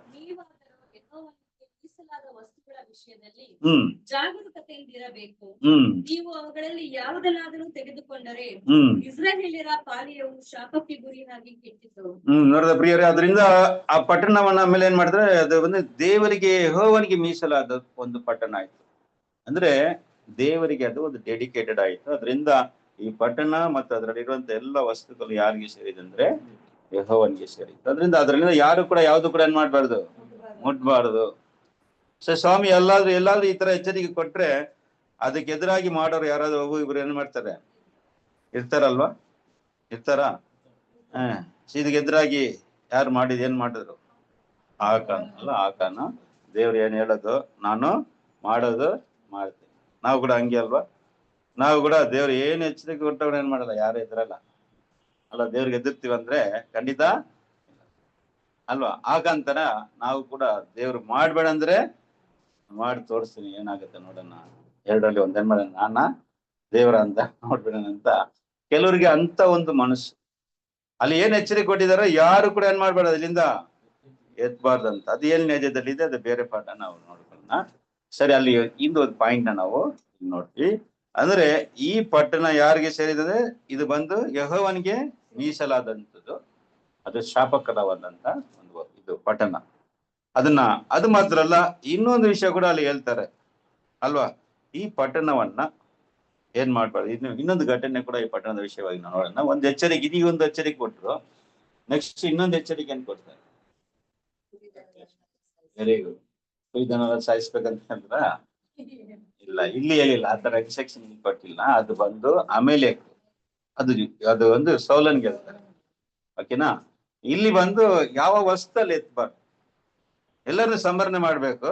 ಆದ್ರೆ ಅಲ್ಲಿರುವಂತ ಯಾವ ವಸ್ತುಗಳು ಕೂಡ ಇವ್ರು ಯಾರು ಕೂಡ ತಮಗಾಗಿ ಎತ್ಕೋಬಾರ್ದು. ಬೇರೆ ಎಲ್ಲಾದ್ರೂ ಯುದ್ಧಕ್ಕೆ ಹೋದ್ರಲ್ಲ, ಬೇರೆ ಕಡೆ ಯುದ್ಧಕ್ಕೆ ಹೋದಾಗಲ್ಲ ಇವ್ರೇನ್ ಮಾಡ್ಬೋದು, ಇವರಲ್ಲಿ ಲೂಟಿ ಹೊಡಿಬಹುದು ಅಂದ್ರೆ ಅವ್ರಿಗೆ ಸ್ಪಾಯಿಲ್ಸ್ ಎಲ್ಲ ಅವ್ರಿಗೆ ಸೇರಿದ್ದು. ಆದ್ರೆ ಈ ಪಟ್ಟಣದಲ್ಲಿ ಇರುವಂತ ಯಾವುದು ಕೂಡ ಇಲ್ಲ. ಮತ್ತು ಬರೀ ಚಿನ್ನದಿಂದ ಮತ್ತು ಕಬ್ಬಿಣದಿಂದ ಮತ್ತೆ ಬೆಳ್ಳಿ ಇದೆಲ್ಲ ಕೂಡ ಯೆಹೋವನಿಗೆ ಸೇರಿದೆ. ಅದು 19ನೇ ವಾಕ್ಯ ಓದ್ಬೇಡಿ, 19th ವರ್ಸ್. ಎಲ್ಲಾ ಬೆಳ್ಳಿ ಬಂಗಾರವು ತಾಮ್ರ ಕಬ್ಬಿಣಗಳ ಪಾತ್ರೆಗಳು ಯೆಹೋವನ ಮೀಸಲಾಗಿದ್ದು ಆತನ ಭಂಡಾರಕ್ಕೆ ಸೇರತಕ್ಕವುಗಳು. ನೋಡ್ದ ಪ್ರಿಯ ಸರ್, ಇದೆಲ್ಲ ಕೂಡ ದೇವರಿಗೆ ಮೀಸಲಾದಂತು ಅಂತ ನೋಡ್ತೀವಿ. ಸರಿ, ಈ ಘಟನೆ ನೋಡೋಣ. ಇನ್ನೊಂದು ಬ್ರದರ್ ಹೇಳಿದ್ರು, ಈ ಪಟ್ಟಣದ ವಿಷಯವಾಗಿ ಇನ್ನೊಂದು ಎಚ್ಚರಿಕೆ ಏನ್ ಮಾಡ್ತಾರೆ, ಕೊಡ್ತಾರೆ. ಆ ಎಚ್ಚರಿಕೆ ಏನಂದ್ರೆ, ಯಾರು ಕೂಡ ಯೆರಿಕೋ ಪಟ್ಟಣವನ್ನ ಪುನಃ ಕಟ್ಟಬಾರ್ದು. ಕಟ್ಟಿದ್ರೆ ಕಠಿಣವಾದ ಒಂದು ಶಿಕ್ಷೆನ ಅಲ್ಲಿ ಏನ್ ಮಾಡ್ತಾರೆ, ಪ್ರೊನೌನ್ಸ್ ಮಾಡ್ತಾರೆ. ಏನದು? ಅದನ್ನ ಫೌಂಡೇಶನ್ ತಿರ್ಗಾ ಹಾಕ್ಬಾರ್ದು ಅಲ್ವಾ? ಸರಿ, ಅದನ್ನ ಓದನ ಬನ್ರಿ. ಅದರಲ್ಲಿ ವಾಕ್ಯ ಓದ್ರಿ. ಅದನ್ನ ಯಾರಾದ್ರೂ ಕಟ್ಟಿದ್ರ ಅಂದ್ರೆ ಹೌದು, ಕಟ್ಟಿದ್ರು. ವಾಕ್ಯ 26ನೇ ವಾಕ್ಯ ಓದಿಸಿ, 26.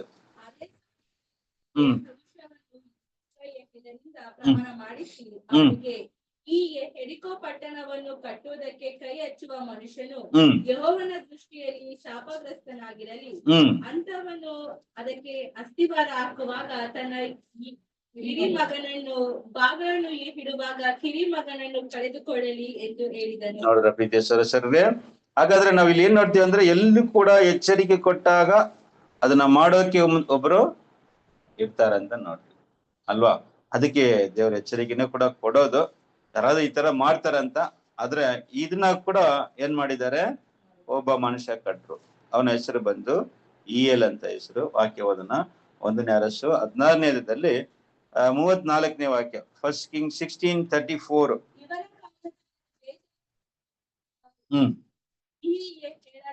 ಯೆರಿಕೋ ಪಟ್ಟಣವನ್ನು ಕಟ್ಟಿಸಿದನು. ಅವನು ಅದಕ್ಕೆ ಅಸ್ತಿವಾರ ಹಾಕುವಾಗ ಹಿರಿ ಮಗನಾದ ಅಭಿರಾಮನನ್ನು ಬಾಗಳನ್ನು ಇಡುವಾಗ ಕಿರಿ ಮಗನಾದ ಸೆಗೋಬನನ್ನು ಕಳಕೊಂಡನು. ಹೌದ್ರ ಪ್ರಿಯ ಸರಸರೇ, ತನ್ನ ಮಕ್ಕಳನ್ನ ಏನ್ ಮಾಡ್ಕೊಂಡ, ಕಳ್ಕೊಂಡ. ಅಂದ್ರೆ ಆಹಾಬನ ಕಾಲದಲ್ಲಿ ಈ ಮನುಷ್ಯ ಇಯೇಲ್ ಅಂತ ಒಂದು ಮನುಷ್ಯ ಏನ್ ಮಾಡ್ತಾನೆ, ಇದನ್ನ ಈ ಪಟ್ಟಣವನ್ನ ಕಟ್ಟಿದ.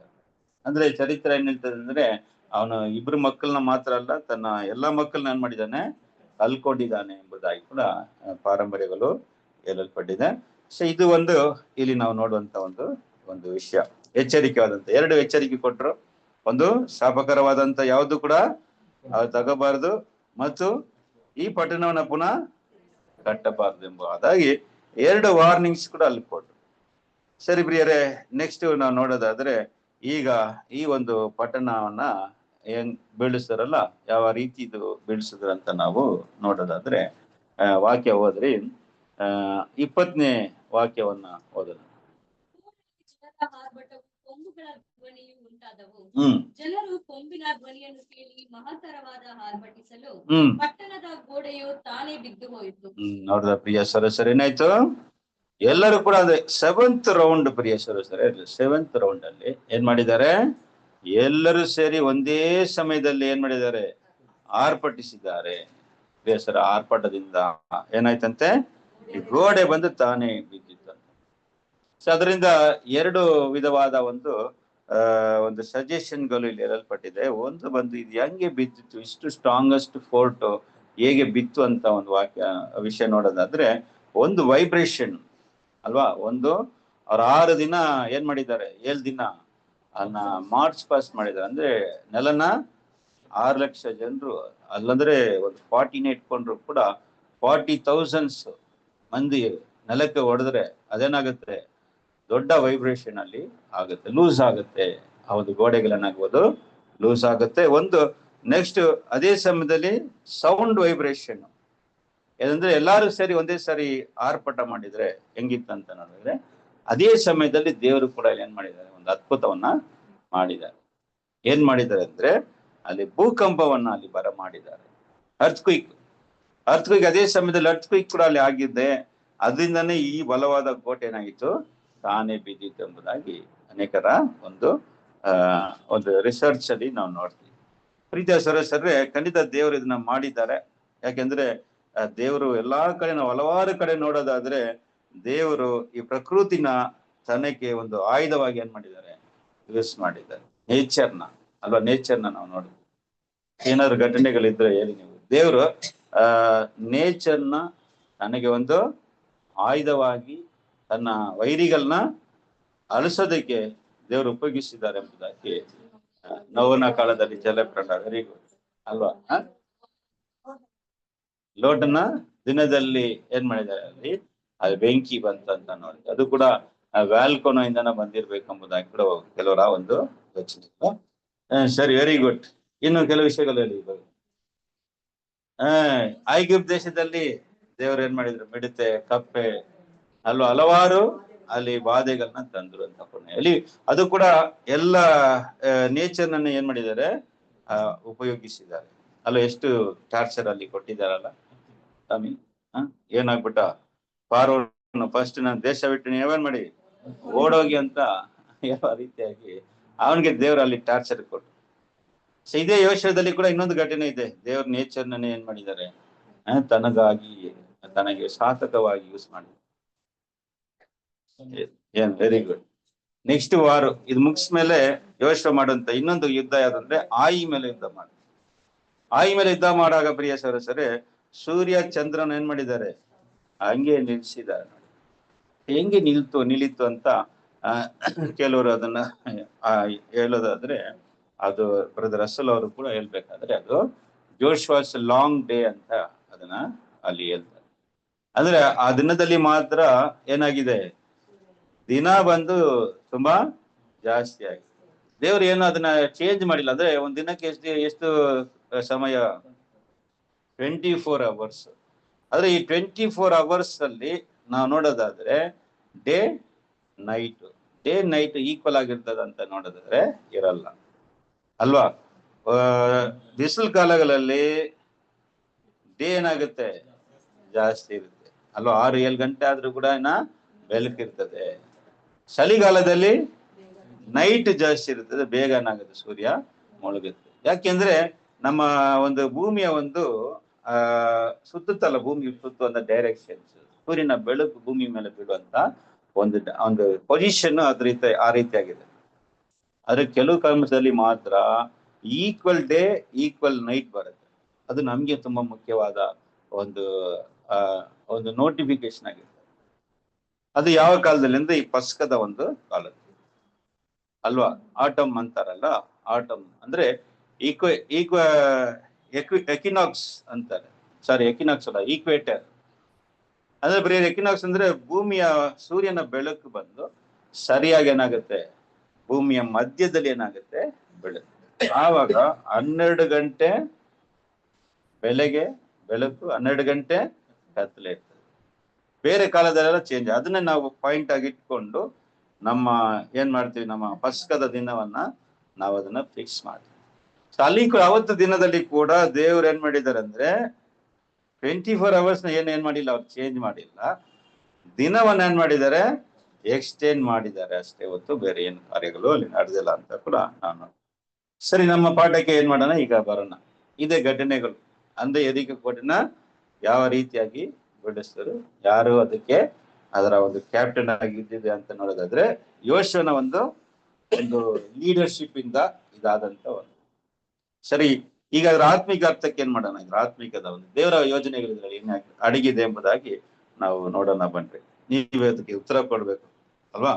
ಅದಕ್ಕೆ ನೀವು ಏನ್ ಮಾಡ್ಬೇಕು, ಈಗ ಮ್ಯಾಚ್ ಮಾಡ್ಬೇಕು. ಸರಿನಾ? ಸರಿ, ಮೊದಲನೇದಾಗಿ ನಾವು ನೋಡೋದಾದ್ರೆ ಈ ಯೋಶುವನ್ನ ನಾವು ಯಾರಿಗೆ ಹೋಲಿಕೆ ಮಾಡಬಹುದು? ಕರೆಕ್ಟಾ? ಕನ್ಫರ್ಮ್ 100%. ಯಾಕೆಂದ್ರೆ ಯೇಸು ಎಂಬ ಒಂದು ಪದಕ್ಕೆ ಇಬ್ರು ನೇಮ್ ಏನ್ ಗೊತ್ತಾ? ಜೋಶುವ ಅಂದ್ರೆ ಜೀಸಸ್.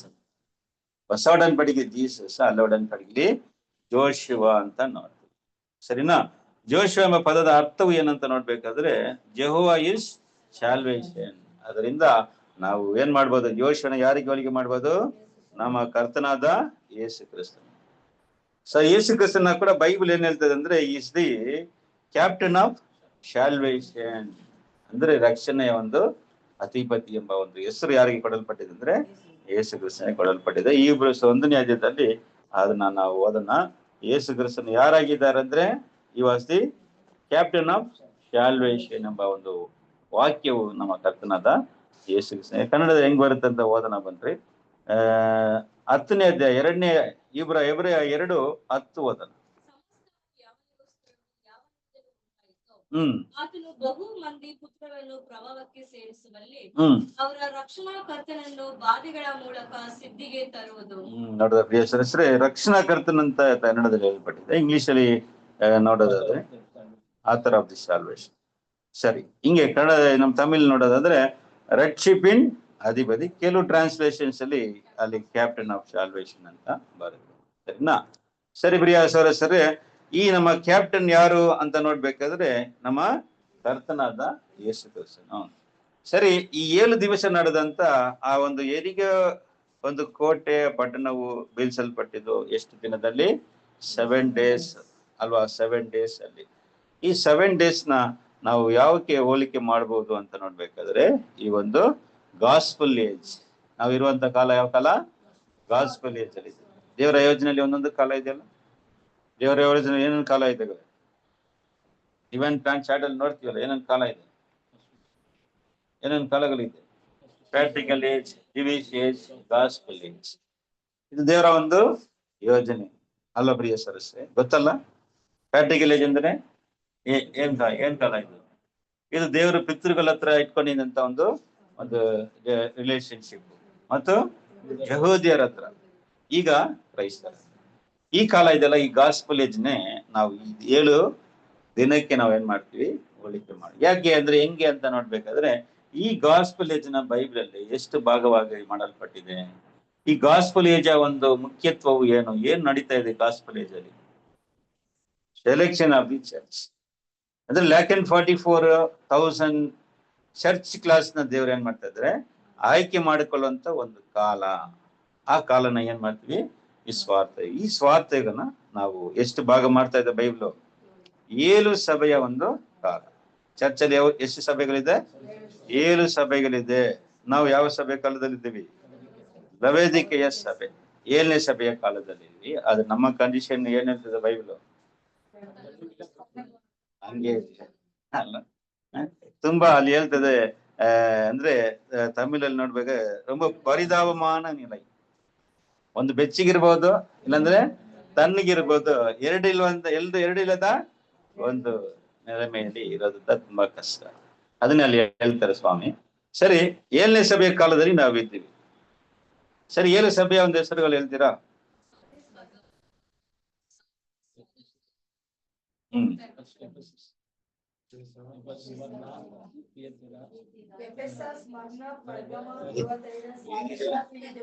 ಎಲ್ಲರೂ ಸೇರಿ ಎನ್ನ ಕಲ್ಬಿಡಿ. Ephesus, Smyrna, Thyatira, Sardis, Philadelphia, Laodicea. Very good. ಇನ್ನೊಂದು ಪ್ರಶ್ನೆ, ಯಾಕಂದ್ರೆ ಈ ಪಾಠಕ್ಕೆ ಸಂಬಂಧವಾದ ಪ್ರಶ್ನೆಗಳು ಕೇಳ್ತಾ ಇದ್ದೀನಿ. ಸರಿ, ಈ 7 ಸಭೆಗಳಲ್ವಾ, 7 ಸಭೆಗಳ ದೂತರುಗಳ ಹೆಸರು. ಮೊದಲನೇ ಸಭೆ ಅಪೊಸ್ತಲರಾದ ಪೌಲ್, ಈಸಾಗಿ ಹೇಳ್ಬಿಟ್ರಿ. 2ನೇ ಸಭೆ ಯೋಹಾನ ಅಲ್ವಾ? ಸೆಕೆಂಡ್ ಸಭೆ ದೂತ ಬಂದು ಯೋಹಾನ. ಯಾಕಂದ್ರೆ ನಮಗೆ ಪಾಠಕ್ಕೆ ಸಂಬಂಧ ಇದೆ, ಅದನ್ನ ಕೇಳ್ತಾ ಇದ್ದೀನಿ. ಮೂರನೇದು ಯಾರು? ಏರಿಯಸ್. Okay, very good. 4ನೇದು ಪೀಟರ್ ವಾಲ್ಡ್. ಸೀನಿಯರ್ಗಳೆಲ್ಲ ತುಂಬಾ ಫಾಸ್ಟ್ ಆಗಿ ಹೇಳ್ತಾ ಇರ್ತಾರೆ. 5ನೇದು John Wycliffe, morning star of reformation. 6ನೇದು ಮಾರ್ಟಿನ್ ಲೂಥರ್. 7ನೇದು ನಂಬ್ತೀರಾ? ಒಪ್ಕೊಳ್ತೀರಾ? Pastor Russell is a 7th angel ಅಂತ ಅನೇಕರು ಒಪ್ಪಲ್ಲ. ಅದಕ್ಕೆ ಅದು ನಿಜ, ಸತ್ಯ. ಯಾಕಂದ್ರೆ ಅವರೇ 7ನೇ ಸಭೆಯ ದೂತ ಅಂತ ಬೈಬಲ್ ಕೂಡ ನಮ್ಗೆ ಹೇಳ್ತದೆ. ಅವರ ಒಂದು ಕಾರ್ಯಗಳು ಕೂಡ ನೋಡೋದಾದ್ರೆ 100% ನಾವು ಏನ್ ಮಾಡ್ಬೋದನ್ನ, ಯಾವ ಒಂದು ಸಂದೇಹ ಇರದೆ ಓಕೆನಾ. 7ನೇ ಸಭೆ ದೂತ. ಸರಿ, ನೋಡ್ರಿ ಪ್ರಿಯ ಸರ್, ಈ ಘಟನೆ ನಾವು ನೋಡೋದಾದ್ರೆ ಈ ಒಂದು 7 ಅಂದ್ರೆ ಆ 7 ದಿನಗಳು ಅಲ್ವಾ, 7 days ಬಂದು ಸಭೆಯ ಒಂದು ಕಾಲವಾಗಿದೆ. ಸ್ವಾರ್ಥಯುಗದ ಒಂದು ಕಾಲಕ್ಕೆ ಏನಾಗಿದೆ, ಹೋಲಿಕೆಯಾಗಿದೆ. ಮತ್ತು ಅಲ್ಲಿದ್ದಂತ 7 ಮಂದಿ ಯಾರಿದ್ರು? ಯುದ್ಧ ಸನ್ನದ್ಧರಿದ್ರು. ಮತ್ತು 7 ಮಂದಿ ಯಾಜಕರ ಕೈಯಲ್ಲಿ ಕೊಂಬಿಟ್ಕೊಂಡಿದ್ರು. ಮತ್ತೆ ಒಂದು ಗುಂಪು ಮಂಜುಷನ ಹೊತ್ಕೊಂಡಿದ್ದಂತ ಯಾಜಕರು. ಇವರೆಲ್ಲ ಏನಕ್ಕೆ ಹೋಲಿಕೆ ಆಗಿದ್ದಾರೆ ಅಂತ ನೋಡೋದಾದ್ರೆ, ಸರ್ ಇದರಲ್ಲಿ ಯೇಸುವ ಬಂದು ಯಾರಾಗಿದ್ದಾರೆ? ನಮ್ಮ ಕರ್ತನಾದ ಯೇಸು ಕ್ರಿಸ್ತ. ಸೊ ಈ ದಿನ ಯಾವಾಗ ಪ್ರಾರಂಭ ಆಯ್ತು? ಮೊದಲನೇ ದಿನದಲ್ಲಿ ಪ್ರಾರಂಭ ಆಯ್ತಲ್ಲ. ಮೊದಲನೇ ದಿನದಲ್ಲಿ ಒಂದು ಘಟನೆ ನಾನು ಹೇಳ್ದೆ ನಿಮ್ಗೆಲ್ಲ. ಯಾವಾಗ ಹೇಳ್ಬೇಕು? Early morning. ಅದೇ ಯೇಸು ಸ್ವಾಮಿಯ ಒಂದು ಈ ಸ್ವಾರ್ಥಯುಗದ ಪ್ರಾರಂಭ ಯಾವಾಗ ಪ್ರಾರಂಭ ಆಯ್ತು? ಗಾಸ್ಪೆಲ್ ಏಜ್ ಅಂದ್ರೆ ಕ್ರಿಸ್ತನ ರಿಸರೆಕ್ಷನ್ ಇಂದ. ಯೇಸು ಕ್ರಿಸ್ತನ ಸತ್ತು 3ನೇ ದಿನ ಏನಾದ್ರು ರಿಸರೆಕ್ಟ್ ಆದ್ರಲ್ಲ, ಅದು ಯೋಶುವ ಮುಂಜಾನೆಯಲ್ಲಿ ಏನಾದ್ರು ಎದ್ದಿದ್ದಕ್ಕೇನಾಗಿದೆ, ಹೋಲಿಕೆ ಆಗಿದೆ. This resurrection of Jesus Christ. ಅದೇ ಸ್ವಾರ್ಥಯುಗ ಏನಾಗುತ್ತೆ, ಪ್ರಾರಂಭ ಆಗುತ್ತೆ. ಸರಿನಾ? ನೆಕ್ಸ್ಟ್ ನೋಡೋಣ. ಆಮೇಲೆ ಈಗ ನಾವು ನೋಡುವಂತ ಇಲ್ಲಿ ಒಂದು ಮ್ಯಾಚಿಂಗ್ ಪೊಸಿಷನ್ ನೋಡ್ದು, ಮುಂದೆ ಯಾರಿದ್ರು? ಮುಂದೆ ಒಂದು ಆರ್ಮಿ ಫ್ರಂಟ್ ಒಂದು ಕ್ಯಾಂಪ್, ಒಂದು ಆರ್ಮಿ ಗುಂಪು ಇದ್ರು. ಆಮೇಲೆ 7 ಯಾಜಕರು ಮತ್ತು ಮಂಜೂಷನ ಹೊತ್ಕೊಂಡಿರಂತ. ಸೊ 7 ಮಂದಿ ಯಾಜಕರು ನಮ್ಗೆ ಯಾರಿಗೆ ಹೋಲಿಕೆ ಆಗಿದ್ದಾರೆ ಅಂತ ನೋಡೋದಾದ್ರೆ, ಈ 7 ಸಭೆಯ ದೂತರುಗಳು. ನೀವು ಹೇಳಿದ್ರೆ ಕರೆಕ್ಟ್ ಆಗಿ ಹೇಳ್ಬಿಟ್ರೆ ಈಸಿ ಆಯ್ತು ಪಾಠ ನಮ್ಗೆ. ಯಾರಂದ್ರೆ 7 ಮಂದಿ ತುತ್ತೂರಿನ ಇಟ್ಕೊಂಡು ಏನ್ ಮಾಡಿದ್ದಾರೆ, ಓದಿದ್ರು.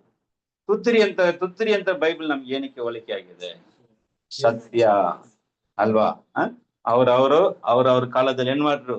ಸತ್ಯ ಎಂಬ ತುತ್ತೂರಿಯನ್ನ ಓದಿದ್ದಾರೆ. ಅದರಲ್ಲಿ ತುಂಬಾ ಎಫೆಕ್ಟಿವ್ ಆದಂತ ಒಂದು ಟ್ರಂಪೆಟ್ ಯಾವ್ದಂತ ನೋಡೋದಾದ್ರೆ 7th ಟ್ರಂಪೆಟ್. 7ನೇ ತುತ್ತೂರಿ ತುಂಬಾನೇ ಬಲವಾದಂತ ತುತ್ತೂರಿ. ಯಾಕಂದ್ರೆ 7ನೇ ತುತ್ತೂರಿ ಓದುವಾಗ ಏನಾಯ್ತು? ಈ ಗೋಡೆ ಬಿದ್ದೋಯ್ತು. ಆದ್ರೆ 1, 2, 3, 4, 5, 6ವರೆಗೆ ಈ ತುತ್ತೂರಿಗಳ ಒಂದು ಶಬ್ದ ಮತ್ತು ಅವರ ಒಂದು ಕೋಟೆನ ಸುತ್ತು ಬಂದಿದ್ದು ಅದನ್ನ ವೀಕ್ ಮಾಡ್ತಾ ಬಂತು. ಏನ್ ಮಾಡ್ತಾ ಬಂತು? ಈ ಹೆರಿಗೆ ಕೋಟೆನ ಏನ್ ಮಾಡ್ತಾ ಇದೆ? ಲೂಸ್ ಮಾಡ್ತಾ ಇದೆ. ನಡೆದು ಲೂಸ್ ಆಯ್ತು. 7th ಬಂದು ಪ್ರಿಯ ಸದಸ್ಯರೇ ತುಂಬಾ ಮುಖ್ಯವಾದ ಒಂದು ಘಟನೆ ಆಗಿದೆ. ಸರಿ, ಅದರಲ್ಲಿ ನಾವು 7 ತುತ್ತೂರಿ ಬಗ್ಗೆ ನಾವು ಬೈಬಲ್ ನೋಡೋದಾದ್ರೆ, ಅದು ಪ್ರಕಟಣೆ 8ನೇ ಅಧ್ಯಾಯದಿಂದ ಪ್ರಕಟಣೆ 11ನೇ ಅಧ್ಯಾಯದವರೆಗೆ 7 ತುತ್ತೂರಿಯ ವಿಷಯವಾಗಿ ಏನಾಗಿದೆ ಅಲ್ಲಿ ಬರೆಯಲ್ಪಟ್ಟಿದೆ. ನೀವು ಓದ್ಕೊಳ್ಳೋದು ಸೆಪರೇಟ್ ಪಾಠ. ಸಣ್ಣ ನಮ್ಗೆ ಪಾಠ ತುಂಬಾ ಎಕ್ಸ್ಟೆಂಡ್ ಆಗ್ಬಿಡ್ತದೆ. ಅದನ್ನ ನೀವು ಬೇರೆ ಏನಾದ್ರು ನೋಡ್ಕೊಳ್ಳೋಣ. ಸರಿ, 7th ಟ್ರಂಪೆಟ್ ಬಗ್ಗೆ ಒಂದು ವಾಕ್ಯ ನಾವು ಓದೋಣ. 7th ಟ್ರಂಪೆಟ್ ಊದಿದಾಗ ಏನಾಯ್ತು ಅಂತ ಅಲ್ಲಿ ನೋಡೋದಾದ್ರೆ, ಪ್ರಕಟಣೆ 11ನೇದಲ್ಲಿ 15ನೇ ವಾಕ್ಯವನ್ನ ಓದಿ. Revolution 11th chapter verse 15. ಏಳನೆಯ ದೇವದೂತನು ತುತ್ತೂರಿಯನ್ನು ಊದಿದನು. ಆಗ ಪರಲೋಕದಲ್ಲಿ ಮಹಾ ಶಬ್ದ ಉಂಟಾಗಿ, ಲೋಕದ ರಾಜ್ಯಾಧಿಕಾರವು ನಮ್ಮ ಕರ್ತನಿಗೂ ಆತನು ಅಭಿಷೇಕಿಸಿದವನಿಗೂ ಉಂಟಾಯಿತು. ನೋಡ್ರ ಪ್ರಿಯ ಸದಸ್ಯರೇ, 7ನೇ ಟ್ರಂಪೆಟ್ ಊದಿದಾಗ ಏನಾಯ್ತಂತೆ? ಈ ಲೋಕದ ರಾಜ್ಯವು ರಾಜಾಧಿಕಾರವು ಏನಾಯ್ತಂತೆ? ಕರ್ತನಿಗೂ ದೇವರಿಗೂ ಆತನ ಕರ್ತನಾದಂತ ಯೇಸು ಕ್ರಿಸ್ತನ ರಾಜ್ಯವಾಯಿತು ಅಂತ ಅಲ್ಲಿ ವಾಕ್ಯ ಏನಾಗುತ್ತೆ ಗೆಲ್ಲಲ್ಪಟ್ಟಿದೆ ಅಂತ ನೋಡ್ತೀವಿ. ಸರಿ ಪ್ರಿಯರೇ, ಈ 7 ತುತ್ತೂರಿಗಳು, ಆ 7 ಯಾಜಕರು ಯಾರಾಗಿದ್ದಾರೆ? 7 ಸಭೆಯ ದೂತರುಗಳು. ಅವ್ರು ಇಟ್ಕೊಂಡಿದ್ದಂತ 7 ತುತ್ತೂರಿಗಳು ಅವರು ಓದಿದಂತ ಸತ್ಯವು. ನಾವು ಕೇಳ್ತಾ ಇರುವಂತ ಶಬ್ದ ಯಾವ ತುತ್ತೂರಿಯ ಶಬ್ದ? 7th trumpet sound. ನಾವು ಕೇಳ್ತಾ ಇರುವ ಈ ಕಾಲದ ಸತ್ಯ ಇದೆಲ್ಲ ಹೇಳ್ತಾ ಇದ್ದೀರಾ? ಈ ಕಾಲದ ಸತ್ಯ ಇದು ಹಾರ್ವೆಸ್ಟ್ ಟ್ರೂತ್, ಸುಖಿಯ ಒಂದು ಸತ್ಯಗಳು ಪ್ರಿಯ ಸಹೋದರರೇ. ಅದು ಈಗ ನಾವು ಕೇಳ್ತಾ ಇರುವಂತ ಈ ಶಬ್ದ ಅಂದ್ರೆ ಕರ್ತನಾದ ಯೇಸು ಕ್ರಿಸ್ತನ್ ಏನಾಗಿದ್ದಾರೆ? ಬಂದಿದ್ದಾರೆ. ಅವರು ರಾಜ್ಯವನ್ನ ಏನ್ ಮಾಡಿದ್ದಾರೆ? ಅವರು ಕೈಗೆ ಎತ್ತಿದ್ದಾರೆ ಅಂತ ಅಲ್ಲಿ ವಾಕ್ಯ ಹೇಳ್ತಾರೆ. 7ನೇ ದೂತನು ತುತ್ತೂರಿನ ಊದಿದಾಗ ಏನಾಯ್ತಂತೆ? ಪುನಃ ಓದಿಯ ವಾಕ್ಯನ ಇನ್ನೊಂದ್ಸರಿ ಓದೋಣ. 11:15. ಏಳನೆಯ ದೇವದೂತನು ತುತ್ತೂರಿಯನ್ನು ಊದಿದನು. ಆಗ ಪರಲೋಕದಲ್ಲಿ ಮಹಾ ಶಬ್ದ ಉಂಟಾಗಿ, ಲೋಕದ ರಾಜ್ಯಾಧಿಕಾರವು ನಮ್ಮ ಕರ್ತನಿಗೂ ಆತನು ಅಭಿಷೇಕಿಸಿದವನಿಗೂ ಉಂಟಾಯಿತು. ನೋಡ್ರ ಪ್ರಿಯ ಸದಸ್ಯರ, ಯಾರಿಗೆ? ನಮ್ಮ ಕರ್ತನಿಗೂ ಮತ್ತು ಯೇಸು ಕ್ರಿಸ್ತನಿಗೆ ಅದು ಉಂಟಾಯಿತು. ಈಗ ಲೋಕದ ರಾಜ್ಯವು ತಮಿಳಲ್ಲಿ ಚೆನ್ನಾಗಿ ಬರ್ತಾ ಇದೆ. ಅಂದ್ರೆ ಅಲ್ಲಿ ಏನ್ ಬರ್ತದೆ? எக்காலம் ஊதினான். அப்பொழுது உலகத்தின் ராஜ்யங்கள் நம்முடைய கர்த்தருக்கும் அவருடைய கிறிஸ்துவுக்குரிய ராஜ்யங்கள் ஆயின.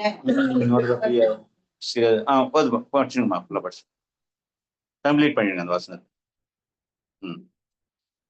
ஃபர்ஸ்ட் படிங்க, சத்தமா படிங்க. 11, 15 அதான் படிங்க. இல்லம்மா, அது படிங்க. 15 வசனம். கரெக்ட். 7ஆம் தூதன் எக்காலம் ஊதினான். அப்பொழுது உலகத்தின் ராஜ்யங்கள் நம்முடைய கர்த்தருக்கும் அவருடைய கிறிஸ்துவுக்குரிய ராஜ்யங்கள் ஆயின. அவர் சதா காலங்களிலும் ராஜ்யபாரம் பண்ணுவார். பாருங்க பிரியமானவர்களே, சட்டங்கள் வானத்தில் உண்டாயின. இது கிங்டம் என்ன ஆகுதுனாக்கா, இந்த உலக ராஜ்யங்கள் யாருக்கு டிரான்ஸ்பர் ஆகுதுங்க? ನಮ್ಮ ದೇವರಿಗೂ ಆತನ ಅಭಿಷೇಕಿಸಿದ ಕ್ರಿಸ್ತನ್ ಏನಾಗುತ್ತೆ, ಈ ಲೋಕದ ರಾಜ್ಯ ಏನಾಗುತ್ತೆ ಟ್ರಾನ್ಸ್ಫರ್ ಆಗುತ್ತೆ. ನೋಡಿ, ಅದು ಯಾವಾಗ ಅಂದ್ರೆ 7ನೇ ದೂತನು ತುತ್ತೂರಿಯಾದಿಂದ ಓದಿದಂತ ಆ ಕಾಲದಲ್ಲಿ ಅಂತ ಇಲ್ಲಿ ನೋಡ್ತೀವಿ ಪ್ರೀತಿಯ ಸದಸ್ಯರೇ. ಆದ್ರಿಂದ ಈ ಜೆರಿಕೋ ಕೋಟೆ ನಮ್ಗೆ ಏನಕ್ಕೆ ಹೋಲಿಕೆ ಆಗಿದೆ ಅಂದ್ರೆ ಪ್ರಿಯ ಸದಸ್ಯ, ಇದು ಈ ಲೋಕದ ರಾಜ್ಯ. ಲೋಕದ ರಾಜ್ಯದ ಅಧಿಪತಿ ಯಾರು?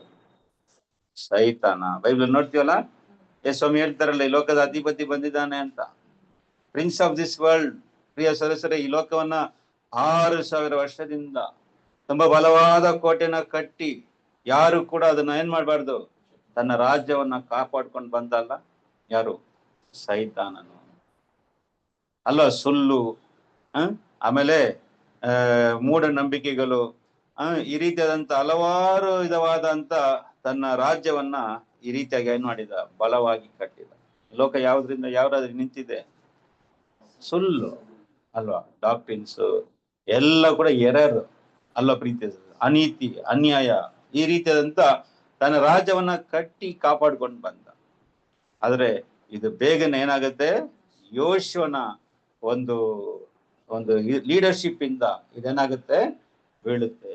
ಅದರ ಕಾಲ ಸಮೀಪವಾಗಿ ಏನಾಗಿದೆ ಅಂದ್ರೆ ಈ ಸ್ವಾರ್ಥಕದಲ್ಲಿ ಏನಾಯ್ತು ಅಂತ ನೋಡ್ಬೇಕಾದ್ರೆ ಪ್ರಿಯ ಸದಸ್ಯರೇ, ಇದು ಒಂದು ಈ ಗಾಸ್ಪಲ್ ಏಜ್ ಅಲ್ಲಿ ಈ ಕಿಂಗ್ಡಮ್ನ, ಸೈತಾನನ ಕಿಂಗ್ಡಮ್ನ ಬೀಳ್ಸುವಂತ ಒಂದು ಸೈನಿಕರು ಏನಾಗ್ತಾ ಇದ್ರು? ಪ್ರಿಪೇರ್ ಆಗ್ತಾ ಇದ್ರು. ಯಾರವರು? ನಾವಲ್ಲ, ಸರಿ ಅಲ್ವಾ? ನಾವು ಪ್ರಿಯ ಸದಸ್ಯರೇ, ನಾವೆಲ್ಲ ಏನಾಗಿದ್ದೀವಿ ಅಂತ ನೋಡೋದಾದ್ರೆ ಬೈಬಲ್ ನಮ್ಗೆ ಏನ್ ಹೇಳ್ತದೆ? ನಮ್ಮ ಬೈಬಲ್ ಏನ್ ಹೇಳ್ತದೆ? ನಾವು ಯಾರಾಗಿದ್ದೀವಿ? ಯೇಸು ಸ್ವಾಮಿ ಕ್ಯಾಪ್ಟನ್ ಅಲ್ವಾ? Is a captain of salvation. ನಾವು ಏನಾಗಿದ್ವಿ? ಕ್ರಿಸ್ತನ soldiers of Christ. Soldiers of Christ ಅಂತ ಪ್ರಿಯರ್ನ ಬೇರೆಯವ್ರನ್ನ ಹೊಡೆದು ಸಾಯಿಸೋದಲ್ಲ, ಹಿಂಸೆನ ತಾಳ್ಕೊಳ್ಳುವಂತ ಸೈನಿಕರು. ವಾಕ್ಯವದನ ಬನ್ರಿ, 2ನೇ ತಿಮೋಥೆಯು 2ನೇ ಅಧ್ಯಾಯದಲ್ಲಿ ವಾಕ್ಯವದನ 3ನೇ ವಾಕ್ಯವನ್ನ ಓದಿ. 3rd verse, 2 ತಿಮೋಥೆ.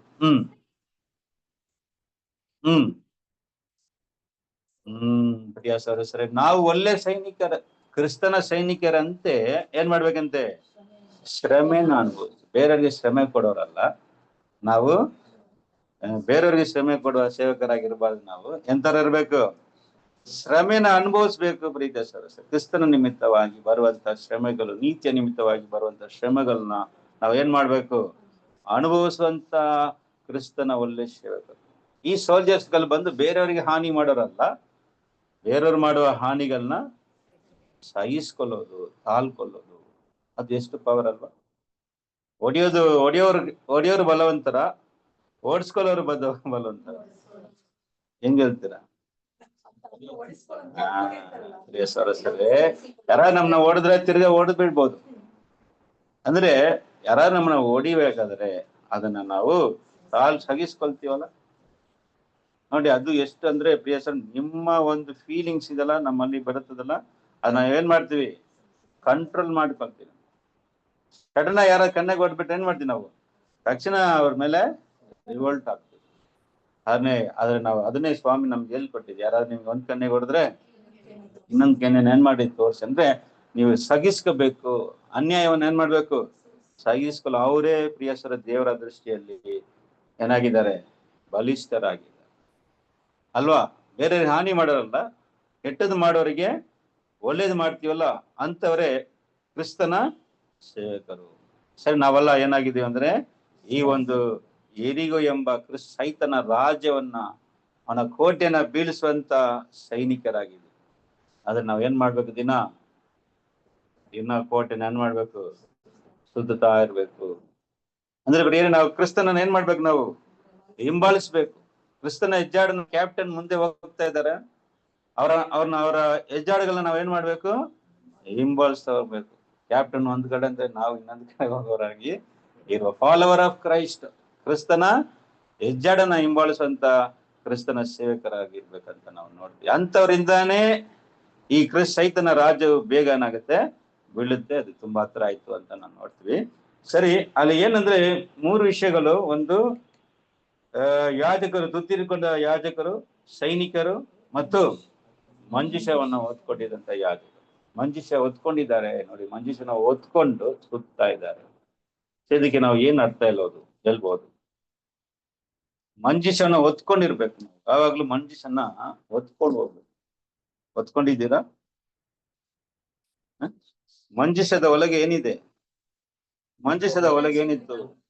ಆರೋನಿನ ಚಿಗುರಿನ ಕೋಲು, ಮನ್ನ, 10 ಕಮಾಂಡ್ಮೆಂಟ್ಸ್ ಅಲೆಗೆ ಇತ್ತಲ್ಲ ಪ್ರಿಯರೇ. ಇದನ್ನ ಹೊಂದ್ಕೊಳ್ಳುವಂತ ಒಂದು ನಂಬಿಕೆಯಲ್ಲಿ ಏನ್ ಮಾಡಿದ್ದೀವಿ? ನಾವು ನಂಬಿಕೆನ ಏನ್ ಮಾಡ್ಕೊಂಡಿದ್ದೀವಿ? ಹೊತ್ಕೊಂಡಿದ್ದೀರಾ? ಕ್ರಿಸ್ತನನ್ನ ನಾವು, ಈ ಕ್ರಿಸ್ತನೊಂದಿಗೆ ನಾವು ಸತ್ತರೆ ಆತನೊಂದಿಗೆ ಆಳುವೆವು ಅಲ್ವಾ? ಕ್ರಿಸ್ತನ ಜೊತೆ ಬಾಧೆಗಳನ್ನ ಅನುಭವಿಸಿದ್ರೆ ಆತನೊಂದಿಗೆ ಮಹಿಮೆನ ಏನ್ ಮಾಡ್ತೀವಿ? ಹೊಂದ್ಕೊಳ್ತೀವಿ ಎಂಬ ಒಂದು ನಂಬಿಕೆ ಇದೆಯಾ ಪ್ರೀತಿಯ ಸದಸ್ಯರೇ? ಯಾವುದು? ಅದೇ ಅಲ್ಲಿರುವಂತ ಏನಂದ್ರೆ ಮನ್ನಾ ಇತ್ತು. ಮನ್ನಾ ಬಂದು ನಮ್ಗೆ ಕೊಡುವಂತ ಇಮಾರ್ಟಲ್ ಲೈಫ್, ಅಮರತ್ವ ಜೀವನ ದೇವ್ರು ನಮ್ಗೆ ಕೊಡ್ತಾರೆ. ನೆಕ್ಸ್ಟ್, ಆರನ ಚಿಗುರಿನ ಕೋಲ್ ಏನೋ ಸೂಚಿಸುತ್ತೆ? ಏನೋ ಸೂಚಿಸ್ತದೆ ಅಂದ್ರೆ, ಆರನ ಚಿಗುರಿನ ಕೋಲ್ ಅದ್ರಲ್ಲಿ ಇತ್ತಲ್ಲ, ಅದರ ಆತ್ಮಿಕ ಅರ್ಥ ಏನು?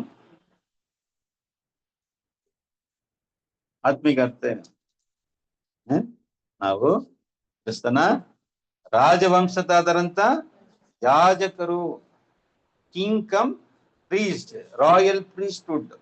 ಪ್ರೀತಿಯ ಸದಸ್ಯರೇ, ಕ್ರಿಸ್ತನೊಂದಿಗೆ ಯಾಜಕರಾಗಿಯೂ ಮತ್ತು ರಾಜರಾಗಿ ಕೂಡ ಅವರೊಂದಿಗೆ ಆಳ್ವಿಕೆ ಮಾಡುವಂತ ಒಂದು ಡಬಲ್ ಕಂಬೈನ್ಡ್ ಬ್ಲೆಸ್ಸಿಂಗ್ಸ್, ಯಾಜಕ ಮತ್ತು ರಾಜ.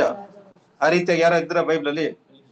ಮೆಲ್ಕಿಸೆದೆಕ್ ಅಲ್ವಾ? ಆ ರೀತಿಯಾದಂತ ಬ್ಲೆಸ್ಸಿಂಗ್ಸ್ ನ ದೇವರು ನಮ್ಗೆ ಕೊಡ್ತಾರೆ ಎಂಬ ಒಂದು ನಂಬಿಕೆನ ನಾವು ಏನ್ ಮಾಡ್ಬೇಕು? ಓದ್ಕೊಂಡು ಹೋಗ್ಬೇಕು. ನೆಕ್ಸ್ಟ್ ಏನು? 10 ಕಮಾಂಡ್ಮೆಂಟ್ಸ್. 10 ಕಮಾಂಡ್ಸ್ ಏನ್ ಹೇಳುತ್ತೆ? 10 ಕಮಾಂಡ್ಮೆಂಟ್ಸ್ ಅದು ಏನ್ ಹೋಲಿಕೆ ಮಾಡುತ್ತೆ? ದೇವದರ್ಶನ ಕೊಡೋದನ್ನ ನಾವು ನೋಡ್ತೀವಲ್ಲ, ದೇವರ ಆಜ್ಞೆಗಳನ್ನ ಕಡೆಕೊಂಡು ನಡೆಯೋದು ಕರೆಕ್ಟ್. ಅದರ ಒಂದು ಮೈನ್ ಪಾಯಿಂಟ್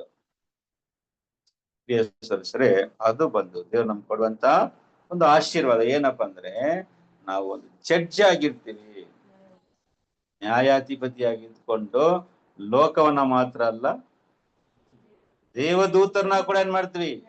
ನ್ಯಾಯ ತೀರಿಸ್ತೀವಿ ಎಂಬುದಾಗಿ ಪೌಲರು ಹೇಳ್ತಾರಲ್ಲ. ಎಲ್ಲಿ ಹೇಳ್ತಾರೆ? ಇದೆಲ್ಲ ನಮಗೆ ಗೊತ್ತಿರ್ಬೇಕಾದಂತ ವಾಕ್ಯಗಳು. ನಾನು ಹೇಳ್ತಾ ಇರೋದೆಲ್ಲ ಬಂದು ಬೇಸಿಕ್. ನಾನು ಹೇಳ್ತಾ ಇರೋದಲ್ಲ ಏನ್ ವಾಕ್ಯಗಳು? ಬೇಸಿಕ್ ವಾಕ್ಯಗಳು. ನಮ್ಗೆ ಏನ್ ಹೆಸರು? ನಮ್ಗೆ ಕರೆಕ್ಟಾ? ಹೇಳ್ಕೋಬಹುದಾ? ಬೈಬಲ್ ಸ್ಟೂಡೆಂಟ್ಸ್ ಅಂದ್ರೆ ಬೈಬಲ್ ಬಗ್ಗೆ ಏನಾರು ಹೇಳ್ಬೇಕು. ಎಲ್ಲ ನಮ್ಗೆ ಎಲ್ಲ ಪೆಂಟಿಕಲ್ಸ್ ಎಲ್ಲ ನೋಡ್ರಿ ಪ್ರಿಯ ಸದಸ್ಯರೇ, ಬೈಬಲ್ ಅಲ್ಲಿ ಏನ್ ಪ್ರಶ್ನೆ ಮಾಡಿದ್ರು ಹೇಳ್ತಾರೆ. ಅವ್ರಿಗೆ ಏನ್ ಗೊತ್ತಿಲ್ಲ ಅಂದ್ರೆ ಸತ್ಯ ಗೊತ್ತಿಲ್ಲ, ಆದ್ರೆ ಬೈಬಲ್ ಗೊತ್ತು. ಬೈಬಲ್ ಎಲ್ಲೆಲ್ಲಿ ವಾಕ್ಯ, ಯಾಕಂದ್ರೆ ಅವ್ರು ಏನ್ ಮಾಡ್ತಾರೆ? ಅವ್ರು ಓದ್ತಾರೆ. ನಾವೇನ್ ಮಾಡ್ತೀವಿ? ನಾವು ಕೇಳ್ತೀವಿ, ಆಮೇಲೆ ಅವಾಗ್ಲೇ ಮರ್ತ್ ಬಿಡ್ತೀವಿ, ಆಮೇಲೆ ಏನ್ ಮಾಡಲ್ಲ? ಬೈಬಲು ಆದ್ರೆ ಹೆಸರು ಮಾತ್ರ ಇಟ್ಕೊಳ್ಳೋದು. ಸತ್ಯವೇದ ವಿದ್ಯಾರ್ಥಿ ಅಲ್ವಾ? 1ನೇ ಕೊರಿಂಥಿ 6ನೇ ಅಧ್ಯಾಯದಲ್ಲಿ ಹೇಳ್ತದಲ್ಲ, ನಾವು ಏನಾಗಿದ್ದೀವಿ? ಪೌಲರು ಹೇಳ್ತಾರಲ್ಲ, ದೇವದೂತರನ್ನ ಪರಿಶುದ್ಧರು ಏನ್ ಮಾಡ್ತಾರೆ? ಈ ಲೋಕವನ್ನ ನ್ಯಾಯ ವಿಚಾರಿಸ್ತಾರೆ, ನ್ಯಾಯ ತೀರಿಸ್ತಾರೆ. ಈ ಲೋಕವನ್ನ ಮಾತ್ರ ಅಲ್ಲ, ಪ್ರಿಯ ಸರ್ ಅಂತವನ್ನ ನೋಡಿ, ಮಲ್ಟಿಪಲ್ ಬ್ಲೆಸ್ಸಿಂಗ್ಸ್, ಅಮರತ್ವ ಜೀವ, ಪ್ರೀಸ್ಟ್ ಕಮ್ ಕಿಂಗ್ಸ್, ಆಮೇಲೆ ಜಡ್ಜ್. ಆಸೆ ಇದೆ ಜಡ್ಜ್ ಆಗ್ಬೇಕಂತ, ಲಾಯರ್ ಆಗೋಕ್ಕೂ ಆಗಲ್ಲ ನಮ್ಮಿಂದ ಅಲ್ಲ, ಯಾಕಂದ್ರೆ ಅದಕ್ಕೆ ಓದ್ಬೇಕಲ್ಲ. ಆದ್ರೆ ನೋಡಿ, ದೇವ್ರು ಏನ್ ಕೊಡ್ತಾರೆ ನಮ್ಗೆ? ಜಡ್ಜ್. ಎಂತ ಜಡ್ಜ್ ಅಂದ್ರೆ ಪ್ರಿಯರೇ, ಹೈಕೋರ್ಟ್ ಜಡ್ಜ್ ಅಲ್ಲ, ಸುಪ್ರೀಂ ಕೋರ್ಟ್ ಜಡ್ಜ್ ಅಲ್ಲ. ಏನ್ ಕೋರ್ಟ್? ಯೂನಿವರ್ಸಲ್. ಅಂದ್ರೆ ಈವನ್ ನಮ್ಗೆ ಮೇಲಿರಂತ ದೂತರ್ನ ಕೂಡ ನಾವೇ ಜಡ್ಜ್ಮೆಂಟ್ ಕೊಡುವಂತ ಒಂದು ಆಶೀರ್ವಾದಗಳು. ಅದೇ ಅಲ್ಲಿ ಮಂಜೂಷದ ಪೆಟ್ಟಿ ಒಳಗಡೆ ಈ 3 ಇತ್ತಲ್ಲ, ಅದು ಅಂದ್ರೆ ನಾವು ಅದನ್ನ ಹೊಂದ್ಕೊಳ್ತೀವಿ ಎಂಬ ಒಂದು ನಂಬಿಕೆಯಿಂದ ನಾವೇನ್ ಮಾಡ್ತಾ ಇದೀವಿ? ನಾವು ವಾಕ್ ಮಾಡ್ತಾ ಇದೀವಿ ಅಲ್ವಾ? ಅದೆಲ್ಲ ನಮ್ಮ ನಂಬಿಕೆ. ನಮ್ಗೆ ಏನ್ ಆಶೀರ್ವಾದ ಸಿಗುತ್ತೆ ಅಂತ ನಾವು ಓಡ್ತಾ ಇದೀವಿ ಓಟನ. ನಮ್ ದೇವ್ರು ಮನೆ ಕೊಡ್ತಾರೆ, ಏನ್ ಕೊಡ್ತಾರೆ? ಒಳ್ಳೆ ಕೆಲಸ, ಒಳ್ಳೆ ಆರೋಗ್ಯ ಕೊಡ್ತಾರೆ. ಈ ರೀತಿಯ ನಂಬಿಕೆನ ನಮ್ಗೆ ಇಲ್ಲ. ಸರಸರೆ ಬರುವಂತ ರಾಜ್ಯ ಅಲ್ವಾ? ಕ್ರಿಸ್ತನ ರಾಜ್ಯದಲ್ಲಿ ಅವರೊಂದಿಗೆ ನಾವೇನಾಗ್ತೀವಿ? ಪಾಲುಗಾರರು ಆಗ್ತೀವಿ ಎಂಬ ಒಂದು ನಂಬಿಕೆ. ಆ ನಂಬಿಕೆ ಎಂಬ ಮಂಜೂಷವನ್ನ ಈಗ ನಾವೇನ್ ಮಾಡ್ಬೇಕು? ಓದ್ಕೊಂಡು ಹೋಗ್ಬೇಕು. ಅದೇ 2000 ವರ್ಷದಿಂದ ಸಭೆ ಹೊತ್ಕೊಂಡು ಬಂದಿದೆ ಪ್ರಿಯರೇ. ಈಗ ನಮ್ಮ ಹತ್ರ ಏನಾಗಿದೆ? ನಮ್ ಕೈಗೆ ಏನಾಗಿದೆ? ಬಂದಿದೆ. ನಾವು ಏನ್ ಮಾಡೋಣ? ಎಲ್ಲಾದ್ರೂ ಒಂದ್ ಕಡೆ ಇಳ್ಸಿಟ್ ಬಿಡೋಣ. ನಮ್ ನಂಬಿಕೆ ಏನ್ ಮಾಡೋಣ? ಒಂದ್ ಕಡೆ ಮೂಲೆಯಲ್ಲಿ ಇಳ್ಸಿಟ್ ಬಿಡೋಣ. ಸರಿನಾ? ನೋಡಿ ಪ್ರಿಯರೇ, ನೋಡಿ ದೇವರ ಯೋಜನೆ ಎಷ್ಟು ಬ್ಯೂಟಿಫುಲ್ ಆಗಿ ಹೋಗ್ತದೆ. 7th ನೋಡಿ ಪ್ರಿಯ ಸಹಸ್ರೆ, 7th ನಾವು ನೋಡೋದಾದ್ರೆ 7ನೇದು ನೋಡಿ. 7th ಬಂದು 7ನೇ ದಿನ ಮಾತ್ರ 7 ರೌಂಡ್ ಏನ್ ಮಾಡ್ತಾರೆ? ಹೊಡಿತಾರೆ. Daily 1 round. 7ನೇ ದಿನ ಮಾತ್ರ. 7ನೇ ದಿನದ ಘಟನೆ ತುಂಬಾ ಮುಖ್ಯವಾದದ್ದು. ಅಂದ್ರೆ ಹಾರ್ವೆಸ್ಟ್ ಪ್ರಿಯ ಸರ್, ಕ್ರಿಶ್ಚಿಯನ್ ಹಾರ್ವೆಸ್ಟ್ ಎಂಡು. ಒಂದೊಂದು ಯುಗದ ಎಂಡಲ್ಲಿ ಏನಿರ್ತದೆ? ಸುಗ್ಗಿ ಇರ್ತದಲ್ಲ. ನಾವಿರೋಂಥ ಕಾಲ ಎಂತ ಕಾಲ? ಸುಗ್ಗಿಯ ಕಾಲ. ಗೋಧಿಗಳನ್ನ ಕಲಂಜಕ್ಕೆ ಸೇರ್ತಾರೆ, ಅಣಜಿಗಳನ್ನ ಅಂದ್ರೆ ಪ್ರಿಯರ ಲೋಕವನ್ನ ದೇವರು ನಾಶ ಮಾಡುವಂತ ಒಂದು ಕಾಲ. ಹೇಗನೆ ಪ್ರಿಯ ಸರಸರೇ, 7ನೇ ತುತ್ರಿ ಇನ್ನು ಸ್ವಲ್ಪ ದಿನದಲ್ಲಿ ಏನಾಗುತ್ತೆ? ಒಂದ್ ದೊಡ್ಡ ಆರ್ಪಾಟ ಬೇಸರದ ಅವಾಗ ನಡೀತಾ ಇದೆ ಲೋಕದಲ್ಲಿ. ಏನಾಯ್ತು? First world war, second world war ಇದೆಲ್ಲ ಏನ್ ಮಾಡ್ತು? ಲೋಕನ ಶೇಕ್ ಮಾಡ್ಬಿಡ್ತು ನೋಡಿ. ಫಸ್ಟ್ ವರ್ಲ್ಡ್ ವಾರ್ ಲೋಕ ಅರ್ಧ ಏನಾಯ್ತು, ವೀಕ್ ಆಗ್ಬಿಡ್ತು. ಯಾಕಂದ್ರೆ ಅದಕ್ಕೆ ಮುಂಚೆ ನೋಡ್ಬೇಕಾದ್ರೆ ಬೇರೆ ಈ ಲೋಕ ಅಲ್ಲ ಯಾರಿಂದ ಆಳಲ್ಪಟ್ಟಿತ್ತಂದ್ರೆ ರಾಜರುಗಳು ಏನ್ ಮಾಡ್ತಾ ಇದ್ರು, ಆಳ್ತಾ ಇದ್ರು.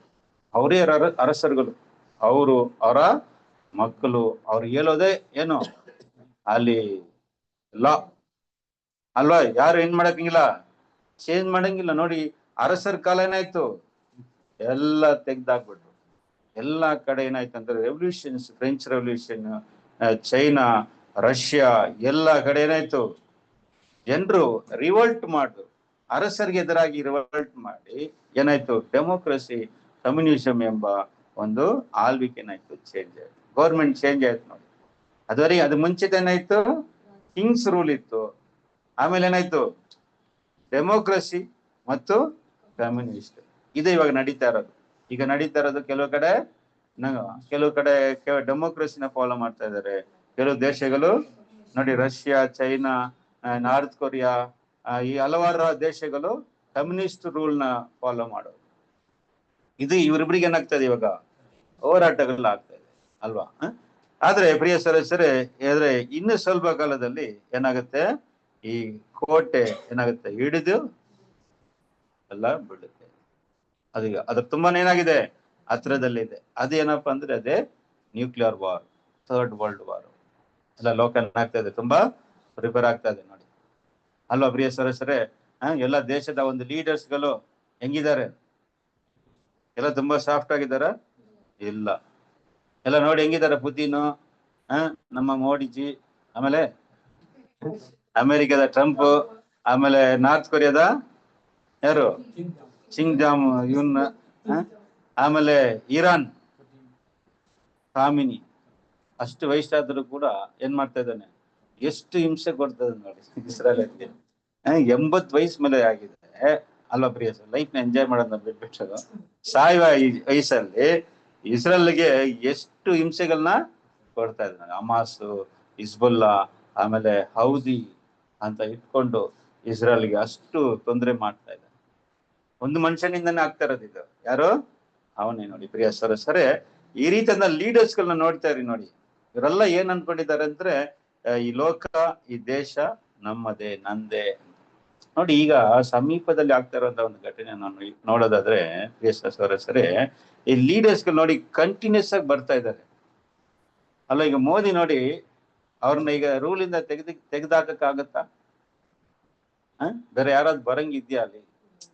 ಗೌರ್ಮೆಂಟ್ ಚೇಂಜ್ ಆಗುವಂತ ಒಂದು ಏನಾದ್ರು ಸೂಚನೆ ಗೊತ್ತಾಗ್ತಾ ಇದೆ ಅಂದ್ರೆ ಇಲ್ಲ ಅಲ್ವಾ. ಫಸ್ಟ್ ಟೈಮ್ ಬಂದ್ರು, ಸೆಕೆಂಡ್ ಟೈಮ್ ಚೇಂಜ್ ಆಗುತ್ತಾ ಅನ್ಕೊಂಡು, ಆದ್ರೂ ಕೂಡ ಆಗ್ಲಿಲ್ಲ.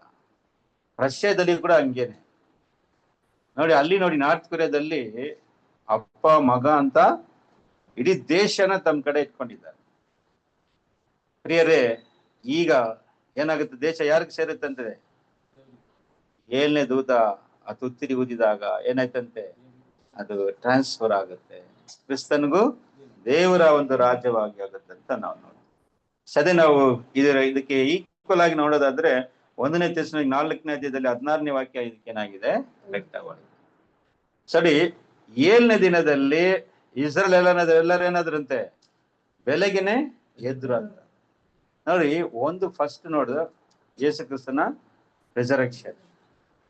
7ನೇ ದಿನದಲ್ಲಿ ಎದ್ದಿದ್ದು ಎಲ್ಲ ಇಸ್ರೇಲ್ ಎಲ್ಲರೂ ಎದ್ರು ಅಂತ ನೋಡ್ತೀವಿ. ಅದು ಏನು ಸೂಚನೆ? ರಿಸರೆಕ್ಷನ್ ಆಫ್ ಸೈಂಟ್ ಅಲ್ವಾ. ಕ್ರಿಸ್ತನಲ್ಲಿ ಸತ್ತವರು ಮೊದಲು ಏನಾಗ್ತಾರೆ, ಯೇಸು ಸ್ವಾಮಿ ತಾಮೇ ಏನಾಗ್ತಾರೆ, ತುತ್ತರಿಯಿಂದ ದೋಷದಿಂದ ಬರ್ತಾರೆ. ಆಗ ಕ್ರಿಸ್ತನಲ್ಲಿ ಸತ್ತವರಿದ್ದಾರನ್ನ ಅಪೊಸ್ತಲರೆಲ್ಲ ಎದ್ದು ಈಗ ಯೇಸು ಸ್ವಾಮಿ ಒಡೆಯನೇ ಈ ಲೋಕವನ್ನ ಆಳ್ವಿಕೆ ನಡೆಸ್ತಾ ಇದ್ದಾರೆ. ನಾವು ಅದ್ರ ಚೇಂಜಸ್ ಅಲ್ಲಿ ಇದ್ದೀವಿ. ಸರಿನಾ ಪ್ರಿಯರೇ? ಇನ್ನು ಸ್ವಲ್ಪ ದಿನದಲ್ಲಿ ನ್ಯೂಕ್ಲಿಯರ್ ವಾರ್ ಖಂಡಿತ ಆಗುತ್ತೆ. ಚರ್ಚ್ ಎಂಡ್ ಆಗ್ಬೇಕು. 1,44,000 ಲಾಸ್ಟ್ ರೌಂಡ್ ಎಂಡ್ ಮಾಡ್ಬೇಕು, ಹೊಡಿಬೇಕು. ಲಾಸ್ಟ್ ರೌಂಡ್ ಕಂಪ್ಲೀಟ್ ಆದ್ಮೇಲೆ ಈ ಕೋರ್ಟ್ ಏನಾಗುತ್ತೆ, ಬೀಳುತ್ತೆ. ಅಂದ್ರೆ last member of the church ತನ್ನ ಓಟವನ್ನ ಮುಗಿಸಿದ ತಕ್ಷಣ ಈ ಲೋಕ ಏನಾಗುತ್ತೆ, ಅಳ್ದೋಗುತ್ತೆ. ನ್ಯೂಕ್ಲಿಯರ್ ವಾರ್ ಸ್ಟಾರ್ಟ್ ಆಗುತ್ತೆ.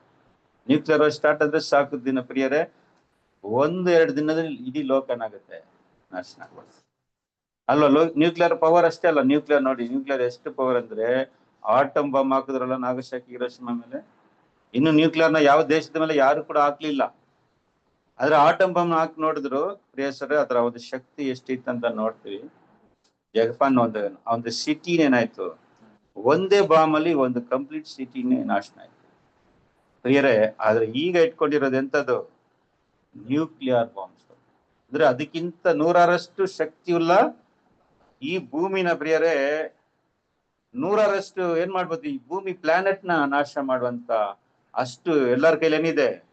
ರಷ್ಯಾದಲ್ಲಿ ಮಾತ್ರ 100ಕ್ಕೆ ಮೇಲೆ ಏನಿದೆ ನ್ಯೂಕ್ಲಿಯರ್ ಬಾಂಬ್ಗಳಿದೆ. ಭಾರತದಲ್ಲಿದೆ, ಪಾಕಿಸ್ತಾನಲ್ಲಿ ಇದೆ, ಮತ್ತು ಹಲವಾರು ದೇಶಗಳವರು ಏನ್ ಇಟ್ಕೊಂಡಿದ್ದಾರೆ? ಸುಮ್ಮನೆ ಇದೆಲ್ಲ ಶೋಕ್ ಇಟ್ಕೊಂಡಿದಾರ? ಸಮಯ ಬರುತ್ತೆ ಪ್ರಿಯ ಸರ್, ಬೈಬಲ್ ಹೇಳ್ತದೆ, ವಾಕ್ಯಗಳಿದೆ, ಎಲ್ಲರೂ ಏನ್ ಮಾಡ್ತಾರೆ? ಅದನ್ನ ಯೂಸ್ ಮಾಡ್ತಾರೆ. ದೇವರ ಒಂದು ಕೋಪ ಈ ಲೋಕದ ಮೇಲೆ ಏನಾಗುತ್ತೆ? ಸುರಿಯಲ್ಪಟ್ಟು ಈ ಲೋಕವು ಎಲ್ಲವೂ ಕೂಡ ಏನಾಗುತ್ತೆ? ನಾಶನ ಆಗಿ ಕ್ರಿಸ್ತನ ರಾಜ್ಯ ಏನಾಗುತ್ತೆ? ಹೋಗುತ್ತೆ. ಕ್ರೈಸ್ಟ್ ಕಿಂಗ್ಡಮ್, ಮೆಸಾನಿಕ್ ಏಜ್ ಏನಾಗುತ್ತೆ? ಅಲ್ಲಿ ದೇವರ ಕ್ರಿಸ್ತನ ರಾಜ್ಯವು ಭೂಮಿಯಲ್ಲಿ ಸ್ಥಾಪನೆ ಆಗುತ್ತೆ. ಆಗ ಎಲ್ಲರೂ ಕೂಡ ಕ್ರಿಸ್ತನ ರಾಜ್ಯವನ್ನು ಏನ್ ಮಾಡ್ತಾರೆ? ಸ್ವೀಕಾರ ಮಾಡ್ಕೊಳ್ತಾರೆ. ನೋಡಿ, ಅಲ್ಲದೆ ನಮ್ಗೊಂದು ಪಾಠ.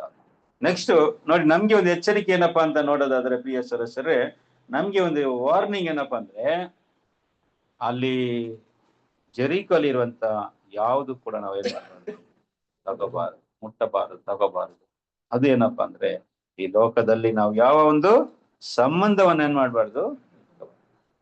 1ನೇ ಯೋಹಾನ 2ನೇ ಅಧ್ಯಾಯ 15ರಿಂದ 17 ವಾಕ್ಯವನ್ನ ಓದೋಣ. ಫಸ್ಟ್ ಆಗೋದು ಮುಗಿಸ್ಬಿಡ್ತೀನಿ, ಒಂದು 5 ಮಿನಿಟ್ಸ್. ನೋಡ್ರಿ ಪ್ರಿಯರೇ, ಇದನ್ನೇನ ಲೋಕ? ಜೆರಿಕೋ ಅಂದ್ರೆ ಲೋಕ. ಅದ್ರಲ್ಲಿ ಇರುವಂತದ್ದು ಯಾವ್ದು ಕೂಡ ನೀವು ಎತ್ಬಾರ್ದು ಅಂದ್ರೆ ಪ್ರಿಯರೇ, ಅದರ ಅರ್ಥ ಏನಪ್ಪಾ ಅಂದ್ರೆ, ಈ ಲೋಕವನ್ನಾಗ್ಲಿ ಲೋಕದಲ್ಲಿ ಇರುವಂತದನ್ನ ಏನಪ್ಪಾ ಲೋಕವನ್ನು ಪ್ರೀತಿಸಿದರೆ ಹ್ಮ್ ತಂದೆಯ ಮೇಲಿನ ಪ್ರೀತಿಯು ಅವನಲ್ಲಿಲ್ಲ. ಹ್ಮ್ ಲೋಕದಲ್ಲಿ ಇರುವ ಶರೀರದಾಶೆ, ಹ್ಮ್ ಕಣ್ಣಿನಾಶೆ, ಹ್ಮ್ ಬದುಕು ಬಾಳಿನ ಡಂಬ ಹ್ಮ್ ಮೊದಲಾದವುಗಳೆಲ್ಲವೂ ತಂದೆಯಿಂದ ಹುಟ್ಟದೆ ಲೋಕದಿಂದ ಹುಟ್ಟಿದವುಗಳಾಗಿವೆ. ನೋಡ್ರ ಪ್ರಿಯಸರ, ಇದು ಲೋಕ ಅಂದ್ರೆ ಶರೀರದ ಆಸೆ ಮತ್ತು ಕಣ್ಣಿನ ಆಸೆ, ಬದುಕು ಬಾಳಿನ. ಅಂದ್ರೆ ಲೋಕದವರ ತರ ನಾವು ಕೂಡ ಇದ್ರೆ ಏನಾಗ್ತೀವಿ? ನಾವು ಶಾಪಗ್ರಸ್ತರಾಗ್ತೀವಿ. ಅದನ್ನ ಯಾರು ಕೂಡ ಏನ್ ಮಾಡ್ಬೋದು? ಮತ್ತೆ 17ನೇ ವಾಕ್ಯ ಓದಿ, ಏನ್ ಹೇಳ್ತದೆ ವಾಕ್ಯ? ಅದರ ಗತಿಸಿ ಹೋಗುತ್ತವೆ, ಹ್ಮ್ ಆದರೆ ದೇವರ ಚಿತ್ತವನ್ನು ನೆರವೇರಿಸುವವನು ಎಂದೆಂದಿಗೂ ಇರುವನು. ಪ್ರಿಯ ಸರಸರ, ಈ ಲೋಕವು ಮತ್ತೆ ಅದರ ಆಸೆ ಏನಾಗುತ್ತೆ? ಗತಿಸಿ ಹೋಗುತ್ತದೆ, ಇನ್ನು ಬೇಗನೆ ಅದೇನಾಗುತ್ತೆ? ನಾಶನ ಆಗುತ್ತೆ. ಆದ್ರೆ ಯಾರೆಲ್ಲ ದೇವರ ಚಿತ್ತವನ್ನ ನೆರವೇರಿಸ್ತಾರೋ ಅಂತವ್ರು ಮಾತ್ರ ಎಂದೆಂದಿಗೂ ಇರುವರಂತ ನಾವು ನೋಡ್ತೀವಿ. ನೆಕ್ಸ್ಟ್ ಪ್ರಿಯರೇ, ಇನ್ನೊಂದು ವಿಷಯ ನಾನು ನೋಡೋದಾದ್ರೆ, ಈ ಒಂದು ಜೆರಿಕೋನ ಪುನಃ ಏನ್ ಮಾಡ್ಬಾರ್ದು? ಕಟ್ಟಬಾರ್ದು. ಹಂಗಾದ್ರೆ ಅದರ ಅರ್ಥ ಏನಪ್ಪಾ ಅಂದ್ರೆ, ಈಗ ಜೆರಿಕೋ ಅಂತ ನಾವು ಏನನ್ನ ನೋಡೋದು ಇವಾಗ? ಲೋಕದ ರಾಜ್ಯ, ಕಿಂಗ್ಡಮ್ ಆಫ್ ವರ್ಲ್ಡ್ ಅಂತ. ಸೊ ಇದನ್ನ ಪುನಃ ಕಟ್ಟೋದು ಅಂದ್ರೆ ಪ್ರಿಯ ಸರಸರೇ, ಅದರ ಅರ್ಥ ಏನಪ್ಪಾ ಅಂದ್ರೆ, 1000 ವರ್ಷ ಅಂತ್ಯದಲ್ಲಿ ಎಂಡ್ ಆಗುವ ಸಮಯದಲ್ಲಿ ಸೈತಾನ ಏನಾಗ್ತಾನೆ? ಬಿಡುಗಡೆ ಆಗ್ತಾನೆ. ಅಲ್ಲ, ಬೈಬಲ್ ಗೊತ್ತಲ್ಲ? ಬಿಡುಗಡೆ ಆಗಿ ಪುನಃ ಏನ್ ಮಾಡ್ತಾರೆ? ತನ್ನ ರಾಜ್ಯವನ್ನ ಸ್ಥಾಪನೆ ಮಾಡುತ್ತಾನೆ. ಎಲ್ಲರನ್ನ ಏನ್ ಮಾಡ್ತಾನೆ? ಎಲ್ಲಾರನ್ನ ಸೇರಿಸ್ತಾನೆ. ಅಂದ್ರೆ ಪುನಃ ಅವನ್ಗೆ ಏನಪ್ಪಾ, ನಾನು ಕಲ್ಕೊಂಡ್ನಲ್ಲ ನನ್ನ ರಾಜ್ಯವನ್ನ, ಹೆಂಗಾದ್ರೂ ಏನ್ ಮಾಡ್ಬೇಕು? ಅದನ್ನ ಪುನಃ ನಾನು ಅದನ್ನ ಕಟ್ಬೇಕು. ನೋಡಿ, ಅದನ್ನೇ ಅವನ ಅಸ್ಥಿ ಬರ ಹಾಕೋದು. ಪ್ರಿಯರೇ, ಅದನ್ನ ಕಟ್ಟತಾನೆ ಅಂದ್ರೆ ಏನಾಗ್ತಾನೆ? 1000 ವರ್ಷ ಅಂತ್ಯದಲ್ಲಿ ಪುನಃ ಸೈತಾನನು ತನ್ನ ರಾಜ್ಯವನ್ನ ಕಟ್ಟಕ್ಕೆ ಪ್ರಯಾಸಗಳು ಪಡ್ತಾನೆ. ಅವನ ಜೊತೆ ಅನೇಕರನ್ನ ಮಾಡ್ತಾರಂತೆ, ಸೇರ್ಕೊಳ್ತಾರೆ. ಅಂದ್ರೆ ಸೈತನ ರಾಜನೇ ಸರಿಯಾದದ್ದು ಅಂತ ಕೆಲವರು ಸೈತನ ಮಕ್ಕಳು ಅವ್ರ ಜೊತೆ ಸೇರ್ಕೊಳ್ತಾರೆ. ಆವಾಗ ಆಕಾಶದಿಂದ ಬೆಂಕಿ ಬಂದವನ್ನ ಅಳಿಸ್ತಾರೆ. ಅದು ದೇವರ ಒಂದು ಜಡ್ಜ್ಮೆಂಟು, ದೇವರ ಒಂದು ಕೋಪ. ಸೈತನ ಮತ್ತು ಅವನ ದೂತರುಗಳು, ಮನ ತಿರುಗದ ಹೋದಂತ ದೂತರು, ಮನ ತಿರುಗದ ಹೋದಂತ ಮನುಷ್ಯರು ಎಲ್ಲರೂ ಕೂಡ ಅಲ್ಲಿ ನಾಶನ. ಅಲ್ಲೇ ನಾನು ನೋಡಿದ್ದು ಫಸ್ಟ್ ಯಾರು? ಚೊಚ್ಚಲ ಮಗ ಮತ್ತು ಹಿರಿ ಮಗ, ಕಿರಿ ಮಗ. ಪ್ರಿಯ ಸರ್, ಇವ್ರು ಯಾರನ್ನ ಸೂಚಿಸ್ತದಂದ್ರೆ ಪ್ರಿಯರೇ, ಸಭೆಯಲ್ಲಿ ಕೆಲವರು ಅವ್ರನ್ನ ಏನ್ ಮಾಡ್ತಾರೆ? ಹಿಂಬಾಲಿಸುವಂತವ್ರು ಆಗ್ತಾರೆ. ಅಂದ್ರೆ ಸೆಕೆಂಡ್ ಡೆತ್ ಹೋಗುವಂತವ್ರು. ಯಾರಲ್ಲಿ? ನಮ್ಮಲ್ಲಿ ಅಂದ್ರೆ ಪ್ರಿಯರೇ, ನಾವು ಸತ್ಯನ ಅರ್ಥವಂತ ನಾವು ಪುನಃ ಈ ಸತ್ಯವನ್ನ ನಾವು ನಿರಾಕರಿಸಿ ಬಿಟ್ರೆ ನಾವೇನಾಗ್ತೀವಿ? ಸೆಕೆಂಡ್ ಡೆತ್ಗೆ ನಾವು ಪಾಲುಗಾರರಾಗ್ತೀವಿ.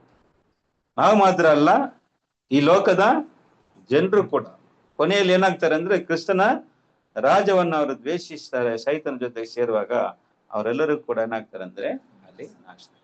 ಸೊ ಇದೇ ನಾವು ಒಂದು ಪಾಠದ ಒಂದು ಅರ್ಥಗಳನ್ನ ನಾವು ನೋಡಿದ್ವು. ಸರಿ, ಅದರಿಂದ ಈ ದಿನದಲ್ಲಿ ಕೂಡ ಯೋಶುವ, ಯೆರಿಕೋ ಮತ್ತು ಸ್ವಾರ್ಥ ಯುಗ ಎಂಬ ಒಂದು ಟಾಪಿಕ್ ಅಲ್ಲಿ ಒಂದು ಪಾಠವನ್ನ ನಿಮ್ಮೊಂದಿಗೆ ಹಂಚಿಕೊಳ್ಳೋದಕ್ಕೆ ಕೃಪೆ ಮಾಡಿದಂತ ನಮ್ಮ ತಂದೆ ದೇವರಿಗೆ, ನಮ್ಮ ಕರ್ತನ ಯೇಸು ಕ್ರಿಸ್ತನ ಮೂಲಕ ಸ್ತೋತ್ರ ನೀಡುತ್ತಾ ಈ ಪಾಠನ ಮುಗಿಸ್ತೀನಿ. ದೇವ್ರು ನಮ್ಮೆಲ್ಲರನ್ನ ಕೂಡ ಆಶೀರ್ವದಿಸಲಿ.